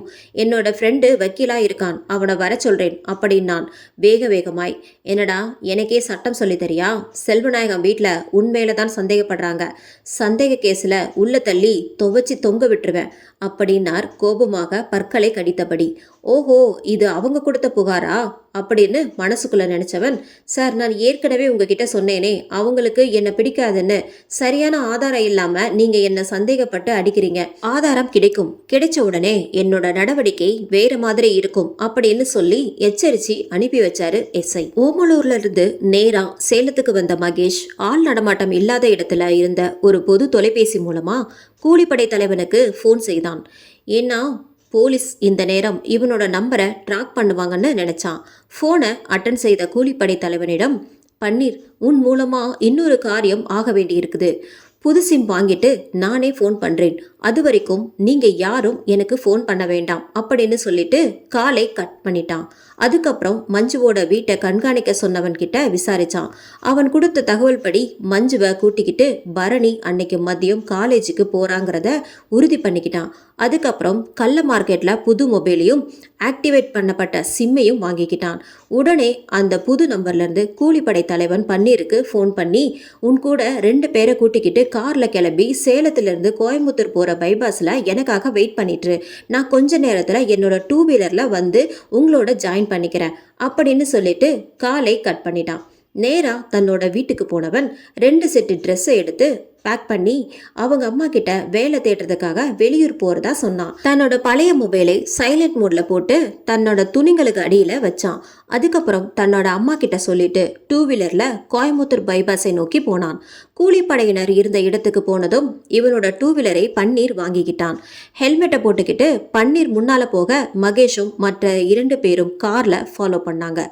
பவானி தாண்டின உடனே ஆள் இல்லாத இடத்துல பரணியோட காருக்காக வெயிட் பண்ணிக்கிட்டு இருந்தானுங்க. கொஞ்ச நேரத்திலேயே பரணியோட கார் இவனுங்க இருந்த இடத்தை கிராஸ் பண்ணுச்சு. உடனே கார்ல இருந்த 3 பேரும் முகமூடிய போட்டுக்கிட்டானுங்க. கார்லயும் 2 வீலர்லயும் சேர்ந்து பரணியோட காரை கொஞ்சம் இடைவெளி விட்டு ஃபாலோ பண்ண ஆரம்பிச்சானுங்க. பரணியையும் மஞ்சுவையும் கடத்தி வச்சுக்கிட்டு பணம் பறிக்கிறது தான் மகேஷோட நோக்கம்.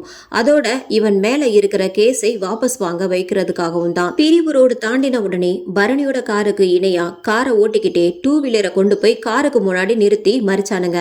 மின்னல் வேகத்துல நடந்த இந்த சம்பவத்தால பரணி அதிர்ச்சி அடைஞ்சாலும் காரை விட்டு கீழே இறங்காம இருந்தான். ஏன்னா இதுக்கு முன்னாடி நடந்த இன்சிடென்ட் பத்தி மஞ்சு வீட்டு டிரைவர் ஏற்கனவே சொல்லியிருந்தாரு. பரணி கார் கதவை திறக்காம இருக்கிறத பார்த்ததும் கூலிப்படை தலைவன் துப்பாக்கி முனையில் கார் கதவை திறக்க வச்சான். கார் கதவை திறந்த உடனே காருக்குள்ள ஏறிக்கிட்டு பரணியோட நெத்தி போட்டுல துப்பாக்கிய வச்சான். அதுக்குள்ள இவனுங்க வந்த கார்ல இருந்து இறங்கின 2 பேரு மஞ்சுவோட 2 பக்கமும் உட்கார்ந்துட்டானுங்க. பன்னீர் துப்பாக்கிய பரணியோட நெத்தியில வச்சு அழுத்திக்கிட்டே, நான் சொல்ற வரைக்கும் எங்கேயும் நிறுத்தாம காரை ஓட்டு அப்படின்னு மிரட்டினான். பின்னால உட்கார்ந்திருந்த 2 பேர்ல ஒருத்தன் பரணியோட மொபைலையும் மஞ்சுவோட மொபைலையும் வாங்கி சுவிட்ச் ஆஃப் பண்ணினான். பரணிக்கோ மனசு குழப்பத்துல முடிவெடுக்க முடியாம தவிச்சது. நாம புறப்படுறத வெளியாளங்களுக்கு தெரியாம தானே வச்சிருந்தோம், இவனுங்களுக்கு எப்படி தெரிஞ்சது, இந்த நிலையில எப்படி தப்பிக்கிறது அப்படின்னு யோசிச்சபடி காரை மெதுவா ஓட்டினான் பரணி. அதை பார்த்த தலைவன் பன்னீர், எப்படி தப்பிக்கலாம்னு பிளான் பண்ணிக்கிட்டு இருக்கியா? அவனே, உயிர் மேல ஆசை இருந்தா வேகமா போடா அப்படின்னு அடிக்குரல்ல மிரட்டினான். மஞ்சுவுக்கோ பயத்துல மயக்கம் வர மாதிரி இருந்துச்சு. அதனால படபடத்த நெஞ்சத்தை மறைக்க நெஞ்சுக்கு குறுக்கே கைகளை கட்டிக்கிட்டு அமைதியா உட்கார்ந்திருந்தா. கொஞ்ச தூரத்துல பிரிஞ்ச சர்வீஸ் ரோட்ல காரை ஓட்ட சொல்லி மிரட்டினான் கூலிப்படை தலைவன். ஓரளவு தூரம் போன உடனே மரம் எல்லாம் அடர்த்தியாய் இருந்த இடத்துக்கு கொஞ்சம் முன்னாலேயே காரை நிறுத்த சொன்னாங்க. அதுக்கப்புறம் 2 பேரையும் இழுத்துக்கிட்டு காரை விட்டு கீழே இறக்கினானுங்க. இன்னொரு கார்ல இருந்து கீழே இறங்கிய மகேஷை பார்த்த பரணி, ஏண்டா நீ இன்னும் திருந்தலையா? உன்ன மாதிரி ஒருத்தனை நான் பார்த்ததே இல்லை. அதை கேட்ட மகேஷ் கடகடன்னு வில்லன் சிரிப்பு சிரிச்சுக்கிட்டே பரணியோட கன்னத்துல ஒரு குத்து விட்டுட்டு, எப்படா என்னைய மாதிரியே இன்னொருத்தனை நீ பார்க்க முடியும்? நேத்து வந்த உனக்கு எல்லாத்தையும் விட்டு கொடுத்துட்டு நாங்க வாலாட்டிக்கிட்டு போகணும், நீ நோகாம நோம்புக்கு முடியா அப்படின்னு நான் நக்கலாக. அதுக்கப்புறம் மற்ற 2 பேரையும் பார்த்து, இவங்க 2 பேரோட கையையும் காலையும் கட்டி அப்படியே இங்க இருக்கிற மரத்துல தனித்தனியா கட்டி போடுங்க அப்படின்னு சொன்னான். அவனுங்களும் அதே மாதிரி செஞ்சானுங்க. அதுக்கப்புறம் மஞ்சுவோட வீட்டுக்கு ஃபோன் பண்ணி மஞ்சு கிட்ட கொடுத்து அவன் சொன்னதை சொல்ல சொன்னான். மகேஷ் மஞ்சுவும் பரணியும் இவங்க கிட்ட மாட்டிக்கிட்டு இருக்கிறத தெரியப்படுத்தணும்னு நினைச்சான். மஞ்சு பேசிக்கிட்டு இருக்கும்போதே ஃபோனை பிடுங்கினா தலைவன் பன்னீர். இதை பற்றி போலீஸில் சொன்னால் 2 பேரோட உடம்பு கூட கிடைக்காது அப்படின்னு மிரட்டி வச்சுட்டான். மஞ்சுவோட அம்மா என்ன பண்ணுறதுனே தெரியாமல் கதர்னாங்க. அதுக்கப்புறம் பரணியோட வீட்டுக்கு ஃபோன் பண்ணி கடத்தல்காரன் சொன்னதையெல்லாம் பரணியோட அம்மா கிட்ட சொல்லிட்டு அழுதாங்க. அதை கேட்டதும் அவங்களுக்கு அதிர்ச்சியில மயக்கம் வர மாதிரி இருந்துச்சு. கணவனை பறிகொடுத்த கொஞ்ச நாள்லயே இப்படி ஒரு நிலை ஏற்பட்டது 2 பேருக்குமே பேரிடியா இருந்துச்சு. யாருக்கிட்ட ஆலோசனை கேட்டாலும் பிள்ளைகளோட உயிருக்கு உத்தரவாதம் இல்லைங்கிறதால 2 பேரும் தங்களோட வீட்டுல இருந்த பணம் நகைகளை எடுத்துக்கிட்டு கிளம்பினாங்க. மஞ்சுவோட அம்மாவுக்கு கார் ஓட்ட தெரியுங்கிறதுனால உடனே 2 பேரும் அடிச்சு பிடிச்சு கிளம்பிட்டாங்க. வள்ளிக்கிட்ட மட்டும் கொஞ்சம் வெளியே வேலை இருக்குன்னும் நைட்டுக்குள்ள வந்துடுறதாகவும் சொல்லிட்டு போனாங்க. அங்க மஞ்சுவும் பரணியும் கத்த மாட்டோம் காட்டி கொடுக்க மாட்டோம்னு எவ்வளவு சொல்லியும் கேட்காம கை கால்களை கட்டினதோடு இல்லாம வாயில பிளாஸ்திரியும் போட்டு ஒட்டினானுங்க. அதுக்கப்புறம் 4 பேரும் உட்கார்ந்து சரக்கடிக்க ஆரம்பிச்சானுங்க. போதை தலைக்கேறின நிலையில 4 பேரோட பேச்சும் பார்வையும் மாறுச்சு. மஞ்சு பயத்துல துவண்ட கொடியா மூச்சு விடவும் சிரமப்பட்டுக்கிட்டு கிடந்தா. அவனுங்களோட கவனம் மஞ்சு மேல இருந்த சமயம் பரணி பின்னால கட்டியிருந்த கைகளை மெதுவா அசைச்சி கட்டுகளை தளர்த்திக்கிட்டு ஒரு கைய விடுவிச்சிட்டான். அப்படியே கால் கட்டுகளையும் ஒரு கையாலேயே விடுவிச்சிட்டான். இப்ப இன்னொரு கைய ஈஸியா உருவி எடுத்துக்கிட்டு ஆடாம அசையாம அப்படியே நல்ல சந்தர்ப்பத்துக்காக காத்துக்கிட்டு இருந்தான். கொஞ்ச நேரத்திலேயே மகேஷ் போதையில தள்ளாடிக்கிட்டே மஞ்சுவை நெருங்கி சில்மிசு செய்ய பரணி அவசரப்பட்டு பிளாஸ்டரை எடுத்து டேங்கிற கர்ச்சனையோடு அவனை தாக்கினான். இதை கொஞ்சம் கூட எதிர்பார்க்காத எல்லோருமே அதிர்ச்சியானானுங்க. அந்த தடுமாற்றத்தை சரியா பயன்படுத்திக்கிட்ட பரணி சூறாவளியா சுழன்று தாக்கினான். பரணியோட தாக்குதலை சமாளிக்க முடியாம கூலிப்படை தலைவன் தன்னோட கை துப்பாக்கியால பரணியோட நெஞ்ச குறி வச்சு சுட்டுட்டான். ஐயோ மஞ்சு, நீ இங்கேருந்து எப்படியாவது தப்பிச்சு ஓடிடு அப்படின்னு கதறிக்கிட்டே குருதி கொப்பளிக்க மண்ணுல சாஞ்சான் பரணி. அதை பார்த்த மஞ்சு அதிர்ச்சியில மயங்கி சரிஞ்சிட்டா. இனிமே இங்க இருக்கிறது ஆபத்துன்னு நினைச்சவனுங்க பரணிய அவனோட கார்ல உட்கார வச்சு காரோட சேர்த்து நெருப்பு வச்சானுங்க. அதுக்குள்ள நல்ல இருட்ட ஆரம்பிச்சிட்டதால மஞ்சுவியும் கார்ல தூக்கி போட்டுக்கிட்டு கிளம்புனானுங்க. மஞ்சுவோட அம்மா இவனுங்க சொன்ன இடத்துக்கு வந்த உடனே இவனுங்களுக்கு ஃபோன் பண்ணினாங்க. ஸ்விட்ச் ஆஃப்னே வரவும் போலீஸுக்கு தெரிவிக்காம வந்தது தப்போன்னு மனம் பேதலிச்சது. மகேஷோட ஆலோசனைப்படி கூலிப்படையினர் கொஞ்ச தூரம் போயிட்டு நாசியனூர் பிரிவு ரோடு தாண்டியதும் நம்பர் பிளேட்டை மாத்திக்கிட்டு மஞ்சுவோட அப்பாவை கடத்திக்கிட்டு போன வழியில காரை செலுத்தினாங்க. அங்க போனதும் 4 பேரும் சேர்ந்து அவளை நாசம் செஞ்சு கொன்னு குளத்துல தூக்கி போட்டானுங்க. அதுக்கப்புறம் 4 பேரும் பெங்களூர் போய் அங்கே இருந்து மும்பைக்கு தப்பிக்க பிளான் போட்டானுங்க. அதுக்கப்புறம் பணம் வேணுங்கிறதுனால விடிய விட கார்லயே போக பிளான் பண்ணி சேலம் திரும்ப ஆரம்பிச்சானுங்க. போனை ஆன் செஞ்சதும் நிறைய தடவை மஞ்சுவோட அம்மா ஃபோன் பண்ணிட மிஸ்டு கால்கள் இருந்துச்சு. என்ன செய்யறதுன்னு யோசிச்சானுங்க. வழியே வரும் சீதேவியே ஏன் வேண்டாம்னு சொல்லணும்னு தலைவன் பன்னீர் சரின்னு ஒரு முடிவுக்கு வந்தவனுங்க அந்த நம்பருக்கு ஃபோன் பண்ணினானுங்க. பதட்டத்தோட ஃபோனை எடுத்தவங்க, எப்பா நீங்க சொன்ன இடத்துல பணத்தையும் நகையும் வச்சுக்கிட்டு காத்துட்டு இருக்கோம், எங்க பிள்ளைங்களை விட்டுருங்கப்பா. போலீஸ் ஸ்டேஷனுக்கு தகவல் கொடுக்க கூடாதுன்னு சொன்னமே, நீங்க என்ன செஞ்சீங்க? சத்தியமா யாருக்கிட்டையும் எதுவும் சொல்லாம தான் வந்திருக்கோம், எங்க பிள்ளைங்களை எதுவும் செஞ்சிடாதீங்க அப்படின்னு 2 பேரும் கெஞ்சினாங்க. அப்பதான் அந்த அயோக்கியனுங்கள் மனசு திருப்தியாச்சு. முதல்ல ரமேஷ்ங்கிறவனை மட்டும் 2 வீலர்ல முன்னாடி அனுப்பி வேவு பார்க்கறதுன்னும், போலீஸ் யாரும் இல்லைனா முன்னால போனவன் இன்ஃபர்மேஷன் கொடுத்ததும் இவனுங்க போய் பணத்தை வாங்கிட்டு எல்லோரும் சேர்ந்து போயிடலாம்னு கணக்கு போட்டானுங்க. அதே போல அடையாளம் தெரியாம இருக்க ஹெல்மெட் போட்டுக்கிட்டு ரமேஷ் மஞ்சு மற்றும் பரணியோட அம்மாக்கள் நின்ன இடத்தை தாண்டி கொஞ்ச தூரம் போனான். அங்க போய் வண்டியை நிறுத்திட்டு வண்டி ரிப்பேர் ஆனது போல கீழே குனிஞ்சி வண்டியை பார்க்கறது மாதிரி அவங்கள கண்காணிச்சான். யாரும் அவங்கள தொடர்பு கொள்ளலன்னு தெரிஞ்சதும் தலைவன் பன்னீருக்கு ஃபோன் பண்ணி வர சொன்னான். காரில் வந்த முகமூடி போட்டிருந்த 3 பேரும் பெண்கள் 2 பேரையும் நெருங்கினாங்க. பக்கத்துல வந்ததும் பணம் நகைங்களை காட்ட சொல்லி கேட்டானுங்க. எல்லாத்தையும் காண்பிச்சுட்டு எங்க பிள்ளைங்களை கண்ணில் காட்டுங்க, அதுக்கப்புறம் தரோம் அப்படின்னுட்டாங்க. பைபாஸ் வாகனங்கள் போய்கிட்டும் வந்துகிட்டும் இருந்ததால இவங்க கத்தி கூச்சல் போட்டா பிரச்சனை ஆயிடும்னு ஒரு பிளான் போட்டானுங்க.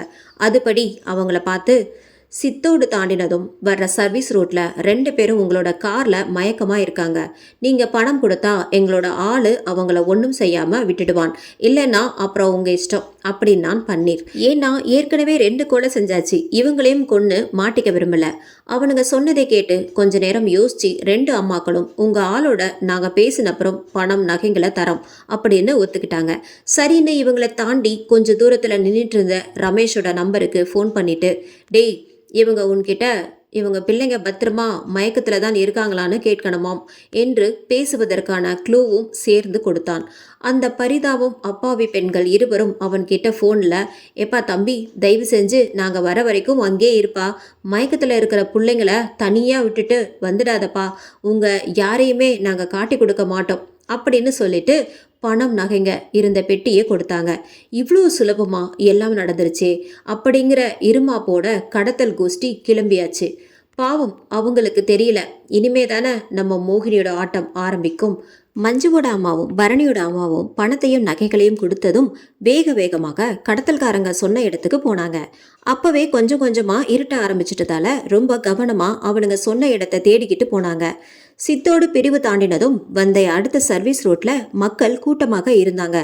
தீயணைப்பு வாகனமும் காவல்துறை வாகனமும் இவங்க போனப்பதான் அங்க வந்துச்சு. அங்க போன உடனே மனம் பதைக்க 2 பேரும் இறங்கி ஓடினாங்க. அங்கே இருந்த கான்ஸ்டபிள் கிட்ட என்ன ஏதுன்னு விசாரிச்சாங்க. அவரு இவங்க கிட்ட, இந்த ரோட்ல கொஞ்சம் தள்ளி ஒரு காரு தீப்பிடிச்சு எரிஞ்சிட்டு இருக்கு, அதுல இருந்து பரவன தீ பக்கத்துல இருந்த மரத்தையெல்லாம் பத்திக்கிச்சு அப்படின்னு சொன்னாரு. அதை கேட்டதும் அலறி அடிச்சு துடிச்சாங்க. 2 பேரும் கதறிக்கிட்டே அவர் கை காட்டின வழியில முன்னாடி ஓடுனாங்க. அவங்க பின்னாடியே ஓடி போய் தடுத்து நிறுத்தினாரு அந்த கான்ஸ்டபிள். அதுக்கப்புறம் என்ன காரணம்னு விசாரிச்சாரு. அதுக்கு இவங்க கண்ணீரோட, முதல்ல காரை காட்டுங்க, எங்களோட தானே, நான் பார்க்கணும் அப்படின்னு கதறினாங்க. இந்த கலவரத்தை பார்த்த இவங்க பக்கத்துல வந்த எஸ்ஐ, உங்க காரு இங்க எப்படி வந்துச்சு, நீங்க எந்த ஊரு அப்படின்னு சராமரியா கேள்வி கேட்க ஆரம்பிச்சாரு. சார் உங்ககிட்ட எல்லாத்தையும் சொல்றோம், தயவு செஞ்சு இப்ப அந்த காரை பாக்குறதுக்கு விடுங்களேன் அப்படின்னு கதறி அழுதாங்க 2 பேருமே. அவங்களோட அழுகையை பார்த்து மனசிறங்கி காரோட நம்பரையும் கலரையும் அப்புறம் கார் கம்பெனி பேரையும் கேட்டுக்கிட்டு வேகமாக செயல்பட்டாங்க. அங்க போய் பார்த்தப்போ காரே கருகி போய் நிறமிழந்து கண்டுபிடிக்க கஷ்டமா இருந்திருக்கு. தீயணைப்பு வாகனத்தோட உதவியால தீய முழுசா அணைச்சப்புறமும் கார் பக்கத்துல நெருங்க முடியல. அந்த அளவுக்கு அந்த இடமே வெப்பமயமா இருந்திருக்கு. நல்ல இருட்டினதுனால காரை அடையாளம் கண்டுபிடிக்க முடியல. அதனால ராட்சச விளக்குகள் உதவியோட அந்த இடத்தை முழுசா ஆராய்ச்சி பார்த்தாங்க. அப்ப காருக்குள்ள கறிக்கட்டை போல கிடந்த சடலத்தை பார்த்து காவலர்கள் அதிர்ச்சியானாங்க. அந்த கார் இவங்க சொன்ன மாடல் தாங்கிறத கண்டுபிடிச்சதால இதை 2 பெண்கள் கிட்டையும் எப்படி சொல்றதுன்னு தயங்கினாங்க. இந்த விஷயத்தோட தீவிரத்தை உணர்ந்த எஸ்ஐ 2 பேரையுமே போலீஸ் ஜீப்ல உட்கார சொல்லிட்டு ஆம்புலன்ஸுக்கு ஃபோன் பண்ணினாரு. இவர் ஃபோன்ல பேசினதை கேட்டதுமே பெருங்குரல் எடுத்து கதற ஆரம்பிச்சிட்டாங்க 2 பேரும். அவங்கள ஆசுவாசப்படுத்திட்டு என்ன நடந்துச்சுன்னு விசாரணை நடத்தினதுல கடத்தல் வரைக்கும் எல்லாத்தையும் சொன்னாங்க. அதுக்குள்ள ஆம்புலன்ஸ் வந்ததால சடலத்தை ஏற்றி அனுப்பி வச்சாங்க. இவங்க சொல்றபடி பார்த்தா அந்த காரில் 2 சடலம் இருக்கணுமே, ஒரே ஒரு சடலம் தானே இருந்துச்சு, அதுவும் ஆனா பொண்ணானே தெரியலையே அப்படின்னு குழம்பினாரு. எஸ்ஐ மஞ்சுவோட அம்மா சொன்னதிலிருந்து இந்த கேஸை ஓமலூர் எஸ்ஐ பழனி ஏற்கனவே விசாரணை பண்ணிக்கிட்டு இருக்கிறதா தெரிஞ்சுக்கிட்டாரு. கொலை நடந்த இடம் சித்தோடு போலீஸ் ஸ்டேஷனுக்கு உட்பட்டதுனாலும் ஓமலூர் எஸ்ஐ பழனி கிட்ட சொல்லிட்டு மேற்கொண்டு ஆக வேண்டியதை முடிவு பண்ணலாம்னு நினைச்சு அவருக்கு தெரிவிச்சாரு. அவரு சடலத்தை போஸ்ட்மார்ட்டம் செய்ய சேலத்துக்கு அனுப்பி வச்சாரு. அவரு சொன்ன மாதிரியே செஞ்சுட்டு பெண்கள் 2 பேர்கிட்டையும் நம்பிக்கை ஏற்படுத்துற மாதிரி ஒரு விஷயத்த சொன்னாரு. இங்க பாருங்கம்மா, மனசை தேத்திக்கங்க. காருக்குள்ள ஒரு சடலம் தான் இருந்துச்சு, அதையும் ஆனா பொண்ணான்னு கண்டுபிடிக்க முடியல. அதனால சட்டுன்னு நீங்க ஒரு முடிவுக்கு வந்துடாதீங்க. கடத்தல்காரங்க கிட்ட இருந்து இவங்க 2 பேரும் தப்பிச்சு போயிருக்கலாம் அப்படின்னு சொல்லிட்டு பாதுகாப்புக்கு ஒரு கான்ஸ்டபிளோடு சேலத்துக்கு அனுப்பி வச்சாரு. கூலிப்படை தலைவன் பன்னீரும் மகேஷும் போட்ட பிளான் படி பெங்களூர் போய்கிட்டு இருந்தானுங்க. தர்மபுரி தாண்டின உடனே ஒரு சின்ன ஹோட்டல்ல நிறுத்தி இறங்கினானுங்க. பணப்பெட்டியில இருந்து கொஞ்சம் பணத்தை மட்டும் எடுத்துக்கிட்டு 4 பேரும் ஹோட்டலுக்குள்ள நுழைஞ்சி தனியா இருந்த இடத்தை தேடி உட்கார்ந்தானுங்க. சர்வர் கிட்ட தங்களுக்கு தேவையானதை ஆர்டர் கொடுக்கலாம்னு பார்த்தப்போ அதிர்ச்சி ஆயிட்டானுங்க. ஏன்னா அங்க கடவாயோரம் ரத்தம் படிய நின்னுக்கிட்டு இருந்த ஆக்ரோஷமான மஞ்சுவோட முகத்தை பார்த்தானுங்க.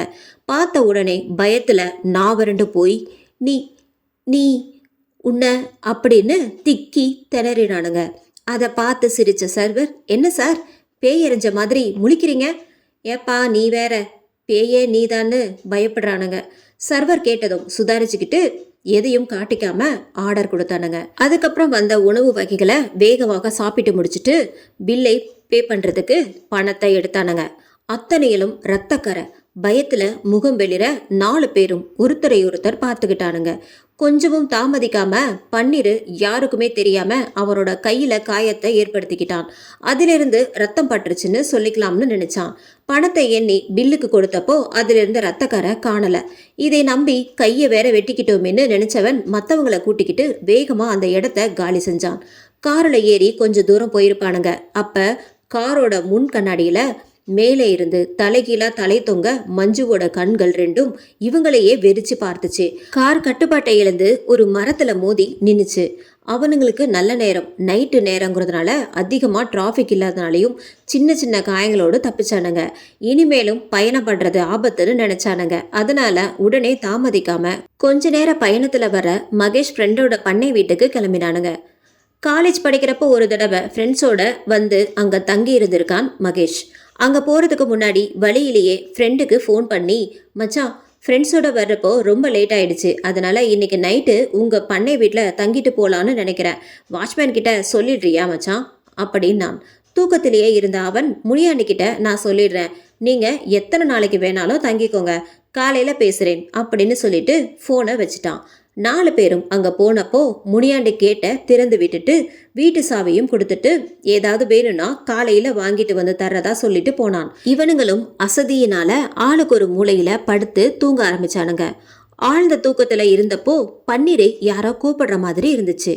கண்ணை திறந்து பார்த்தப்போ ரொம்ப அழகான பெண்ணொருத்தி கூந்தல் அலையலையாய் பறக்க மல்லிகைப்பூவோட வாசம் வீச தேவலோக மங்கே மாதிரி ஒயிலா நின்னுகிட்டு இருந்தா. காண்றது கனவோன்னு நினச்சிக்கிட்டு கண்ணை மூடி தூங்க முயற்சி பண்ணான்.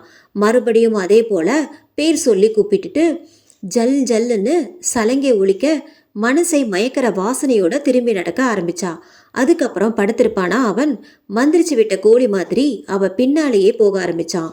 பின்னால போய்கிட்டு இருந்த பன்னீர் அவனோட சுயநினைவு இல்லாமலேயே போய்கிட்டு இருந்தான். பின்வாசல் கதவு தானாகவே திறந்துக்குச்சு. வெளியே ஊழிக்காத்து போல வீசி மரமெல்லாம் பேயாட்டம் போட்டுச்சு. அதை பத்தின எந்த கவனமும் இல்லாம அவ பின்னாலேயே ரொம்ப தூரம் போயிட்டான். திடீர்னு நினைவு வந்தவன் சுத்தியும் பார்த்தப்போ இருட்டுல தனியா நின்னுக்கிட்டு இருந்தான். பயத்தை மறைச்சுக்கிட்டு வந்த வழியே திரும்பி நடக்க ஆரம்பிச்சான். 10 அடி நடக்கிறதுக்குள்ள அவனோட தோல்ல யாரோ கை போட்டது போல இருந்துச்சு. பயத்துல வெளத்து போய் திரும்ப நின்னான். கலகலன்னு சிரிக்கிற சத்தத்தை கேட்டதுனால அவனோட சப்த நாடியும் ஒடுங்கி போச்சு. அந்த நிலையில அவனோட கழுத்துக்கு பக்கத்துல யாரோ ஆவேசமா மூச்சு விடுற சத்தம் கேட்டுச்சு. பயத்துல ஓட முயற்சி செஞ்சான். ஆனா ஓட முடியாத மாதிரி எதுவோ தோள்பட்டைய பிடிச்சி இறுக்கி சுழற்றி எரிஞ்சது. தூர போய் விழுந்தவன் பார்த்த காட்சியினால கண்ணு ரெண்டும் பயத்துல தெரிச்சு விழுந்துரும் போல இருந்துச்சு. ஏன்னா செல்வநாயகமும் மஞ்சுவும் முகமெல்லாம் ரத்தம் வடிய ரொம்ப கோரமா மரத்தோட கிளையிலிருந்து தலைகீழா தொங்கிட்டு இருந்தாங்க. செல்வநாயகத்தோட ஒரு கை நீண்டு வந்து பன்னீரோட தோலை பிடிச்சது. அவ்வளவுதான். பயத்துல அவன் அலறின அலறல் சத்தம் கேட்டு அந்த பிரதேசம் எல்லாம் எதிரொலிச்சது. வீட்டுல படுத்திருந்தவனுங்க ஆழ்ந்த தூக்கத்துல இருந்ததால யாருக்குமே அவன் அலறல் சத்தம் கேட்கவே இல்லை. மஞ்சு சிரிச்சுக்கிட்டே அவனோட பக்கத்துல வர வர பயத்துல கத்த முடியாம நாக்கு மேலெண்ணத்துல ஒட்டிக்கிச்சு. அவனுக்கு பக்கத்துல வந்த உடனே அவளோட கடவாயோரம் பற்கள் நீண்டுச்சு. ரத்தம் வடிஞ்ச கண்கள்ல கருவிழி இல்லாம பளிங்கு மாதிரி பளபளத்துச்சு. அதை பார்த்ததுமே பன்னீர் பயத்துல வேர்த்து விறுவிறுத்து போயிட்டான்.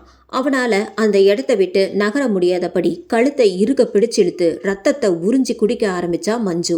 விடிஞ்சதும் மகேஷும் மற்ற 2 பேரும் எழுந்திருச்சு பன்னீரை காணோமேனு தேடினானுங்க. அப்ப அங்க இருந்த முனியாண்டிக்கிட்ட, அண்ணா, எங்களோட வந்த பையன் உங்ககிட்ட எங்கேயாவது போறதா சொல்லிட்டு போனானா? இல்லையப்பா, நானும் எழுந்திரிச்சதும் வழக்கம் போல டீ குடிக்க போயிட்டேன், இப்பதான் வந்தேன் அப்படின்னு சொன்னார். அவர்கிட்ட சரின்னு சொல்லிட்டு பின்ன எங்க போயிருப்பான் அப்படின்னு யோசிச்சுக்கிட்டே பல்ல விளக்கிக்கிட்டே பின்பக்கம் போறதுக்காக போன மகேஷ் கதவு திறந்தே கிடக்கிறதை பார்த்துட்டு, பன்னீர் பன்னீர் எங்க இருக்க அப்படின்னு குரல் கொடுத்து பார்த்தான். எந்த பதிலும் வராததால மற்ற 2 பேரான ரமேஷையும் செந்திலையும் கூட்டிக்கிட்டு பின்னால இருந்த ஒத்தையடி பாதையில போனானுங்க. அந்த வழியில போறப்பவே பன்னீர் பேரை சொல்லி கூப்பிட்டுட்டே போனானுங்க. பதில் எதுவும் வராததால திகில் அடைஞ்சு போய் ஒருத்தரையொருத்தர் பார்த்துக்கிட்டானுங்க. இன்னும் கொஞ்சம் தூரம் போயிருப்பானுங்க. அப்போ ஒரு மரத்துக்கு கீழே தாறுமாறா விழுந்து கிடந்தான் பன்னீர். ஐயோ, என்னடா ஆச்சு அப்படின்னு கேட்டுக்கிட்டே ஓடினானுங்க. அதிர்ச்சியில நாவரண்டு பேச்சு மூச்சு இல்லாம வெறிச்சிட்டு பார்த்து நின்னானுங்க. அங்க பன்னீரோட முகம் ரத்தமில்லாத வெளுத்து போய் முதுகு பக்கம் திருகிய நிலையில கிடந்துச்சு. பன்னீர் கிடந்த நிலைமையை பார்த்ததுமே அமானுஷ்ய மரணம்னு தெரிஞ்சிருச்சு. இனி என்ன செய்யறது, இதை எப்படி போலீஸுக்கு தெரியப்படுத்துறது அப்படின்னு குழம்பி தவிச்சானுங்க. முனியாண்டி கிட்ட முதல்ல சொல்லலாம், அவர் மூலமா ஏதாவது செய்ய முடியுமான்னு பார்க்கலாம் அப்படின்னு முடிவு செஞ்சானுங்க. அதுக்கப்புறமா 3 பேரும் வீட்டுக்கு திரும்பி வந்தானுங்க. முனியாண்டி கிட்ட அங்க பார்த்த விஷயத்த சொன்ன உடனே, என்ன தம்பி சொல்றீங்க, இவ்வளவு காலம் இங்க இருக்கிறேன், அப்படி எந்த அமானுஷ்ய சக்தியும் பார்த்ததில்லையே, நீங்க வேணும்னா வந்து பாருங்க அப்படின்னு திகில் அப்பிய முகத்தோடு சொன்னான். அவனுங்க சொன்னதுக்காக அவனுங்களோட அந்த இடத்துக்கு போனார் முனியாண்டி. அங்க அவங்களுக்கு ஒரு அதிர்ச்சி காத்துக்கிட்டு இருந்துச்சு. இங்க பரணியோட உடம்ப போஸ்ட்மார்ட்டம் பண்ணினாங்க. அந்த அட்டாப்சி ரிப்போர்ட்ல இருந்தது ஆணுங்கிறதும் அதோட அங்க அடையாளம் பரணியோட அங்க அடையாளங்களோட ஒத்து போனதும் கண்டறியப்பட்டுச்சு. பொதுவாகவே ஒரு எலும்புக்கூட்டில் ஒரு மிக முக்கியமான ஒரு பாகத்தை வச்சு அது ஆனா பொண்ணான்னு வேறுபடுத்தி அறியலாம். அதுதான் பெல்விக் அப்படின்னு சொல்லக்கூடிய இடுப்பெலும்பு. பரணியோட உடம்பு கிடைச்சிருச்சுன்னா அப்போ மஞ்சு என்ன ஆனா அப்படிங்கிற சந்தேகம் போலீஸாருக்கு எழுந்துச்சு. அதனால அவளை தேட தொடங்கினாங்க. பரணியோட உடலை வாங்கிக்கிட்டு மஞ்சு என்ன ஆனால்னே தெரியாம அனலில் இட்ட புழுவாட்டம் துடிச்சாங்க பெண்கள் 2 பேருமே. இறந்தவனுக்காக அழுவுறதா, இருக்கிறாளா இல்லையான்னு கூட தெரியாதவளுக்காக அழுவுறதான்னு திக்கு தெரியாத காட்டுல விடப்பட்டவங்களா அனாதைகளா போல உணர்ந்தாங்க 2 பேருமே. அவங்களோட நிலையை நினைச்சு அந்த ஊரே கவலைப்பட்டு கிடந்துச்சு. பரணியோட இறுதிச் சடங்கு முடிஞ்சதும் மஞ்சுவோட அம்மாவும் பரணியோட அம்மாவுடைய அவங்க வீட்லேயே தங்கியிருந்தாங்க. யாருக்கு யார் ஆறுதல் சொல்றதுன்னு தெரியாம பிரம்ம பிடிச்சு உட்கார்ந்துருந்தாங்க. அப்ப தன்னோட வேட்டையில் ஒன்ன வெற்றிகரமா முடிச்ச திருப்தியில தன்னோட தாயை பார்க்க பறந்தோடி வந்துச்சு மஞ்சுவோட ஆன்மா. இங்க வந்து இவங்க நிலையை பார்த்ததும் ஆறுதல் சொல்ல முடியாம இவங்களையே சுத்தி சுத்தி வந்துச்சு. இந்த எபிசோட் ரொம்பவும் நீளமா போயிட்டு இருக்கிறதுனால அடுத்த எபிசோட்ல கதையை வந்துட்டு கண்டினியூ பண்றேன். உங்களுக்கு இந்த வீடியோ பிடிச்சிருந்தது அப்படின்னா நம்ம சேனலை மறக்காம லைக் பண்ணுங்க, ஷேர் பண்ணுங்க, சப்ஸ்கிரைப் பண்ணுங்க. நன்றி, வணக்கம்.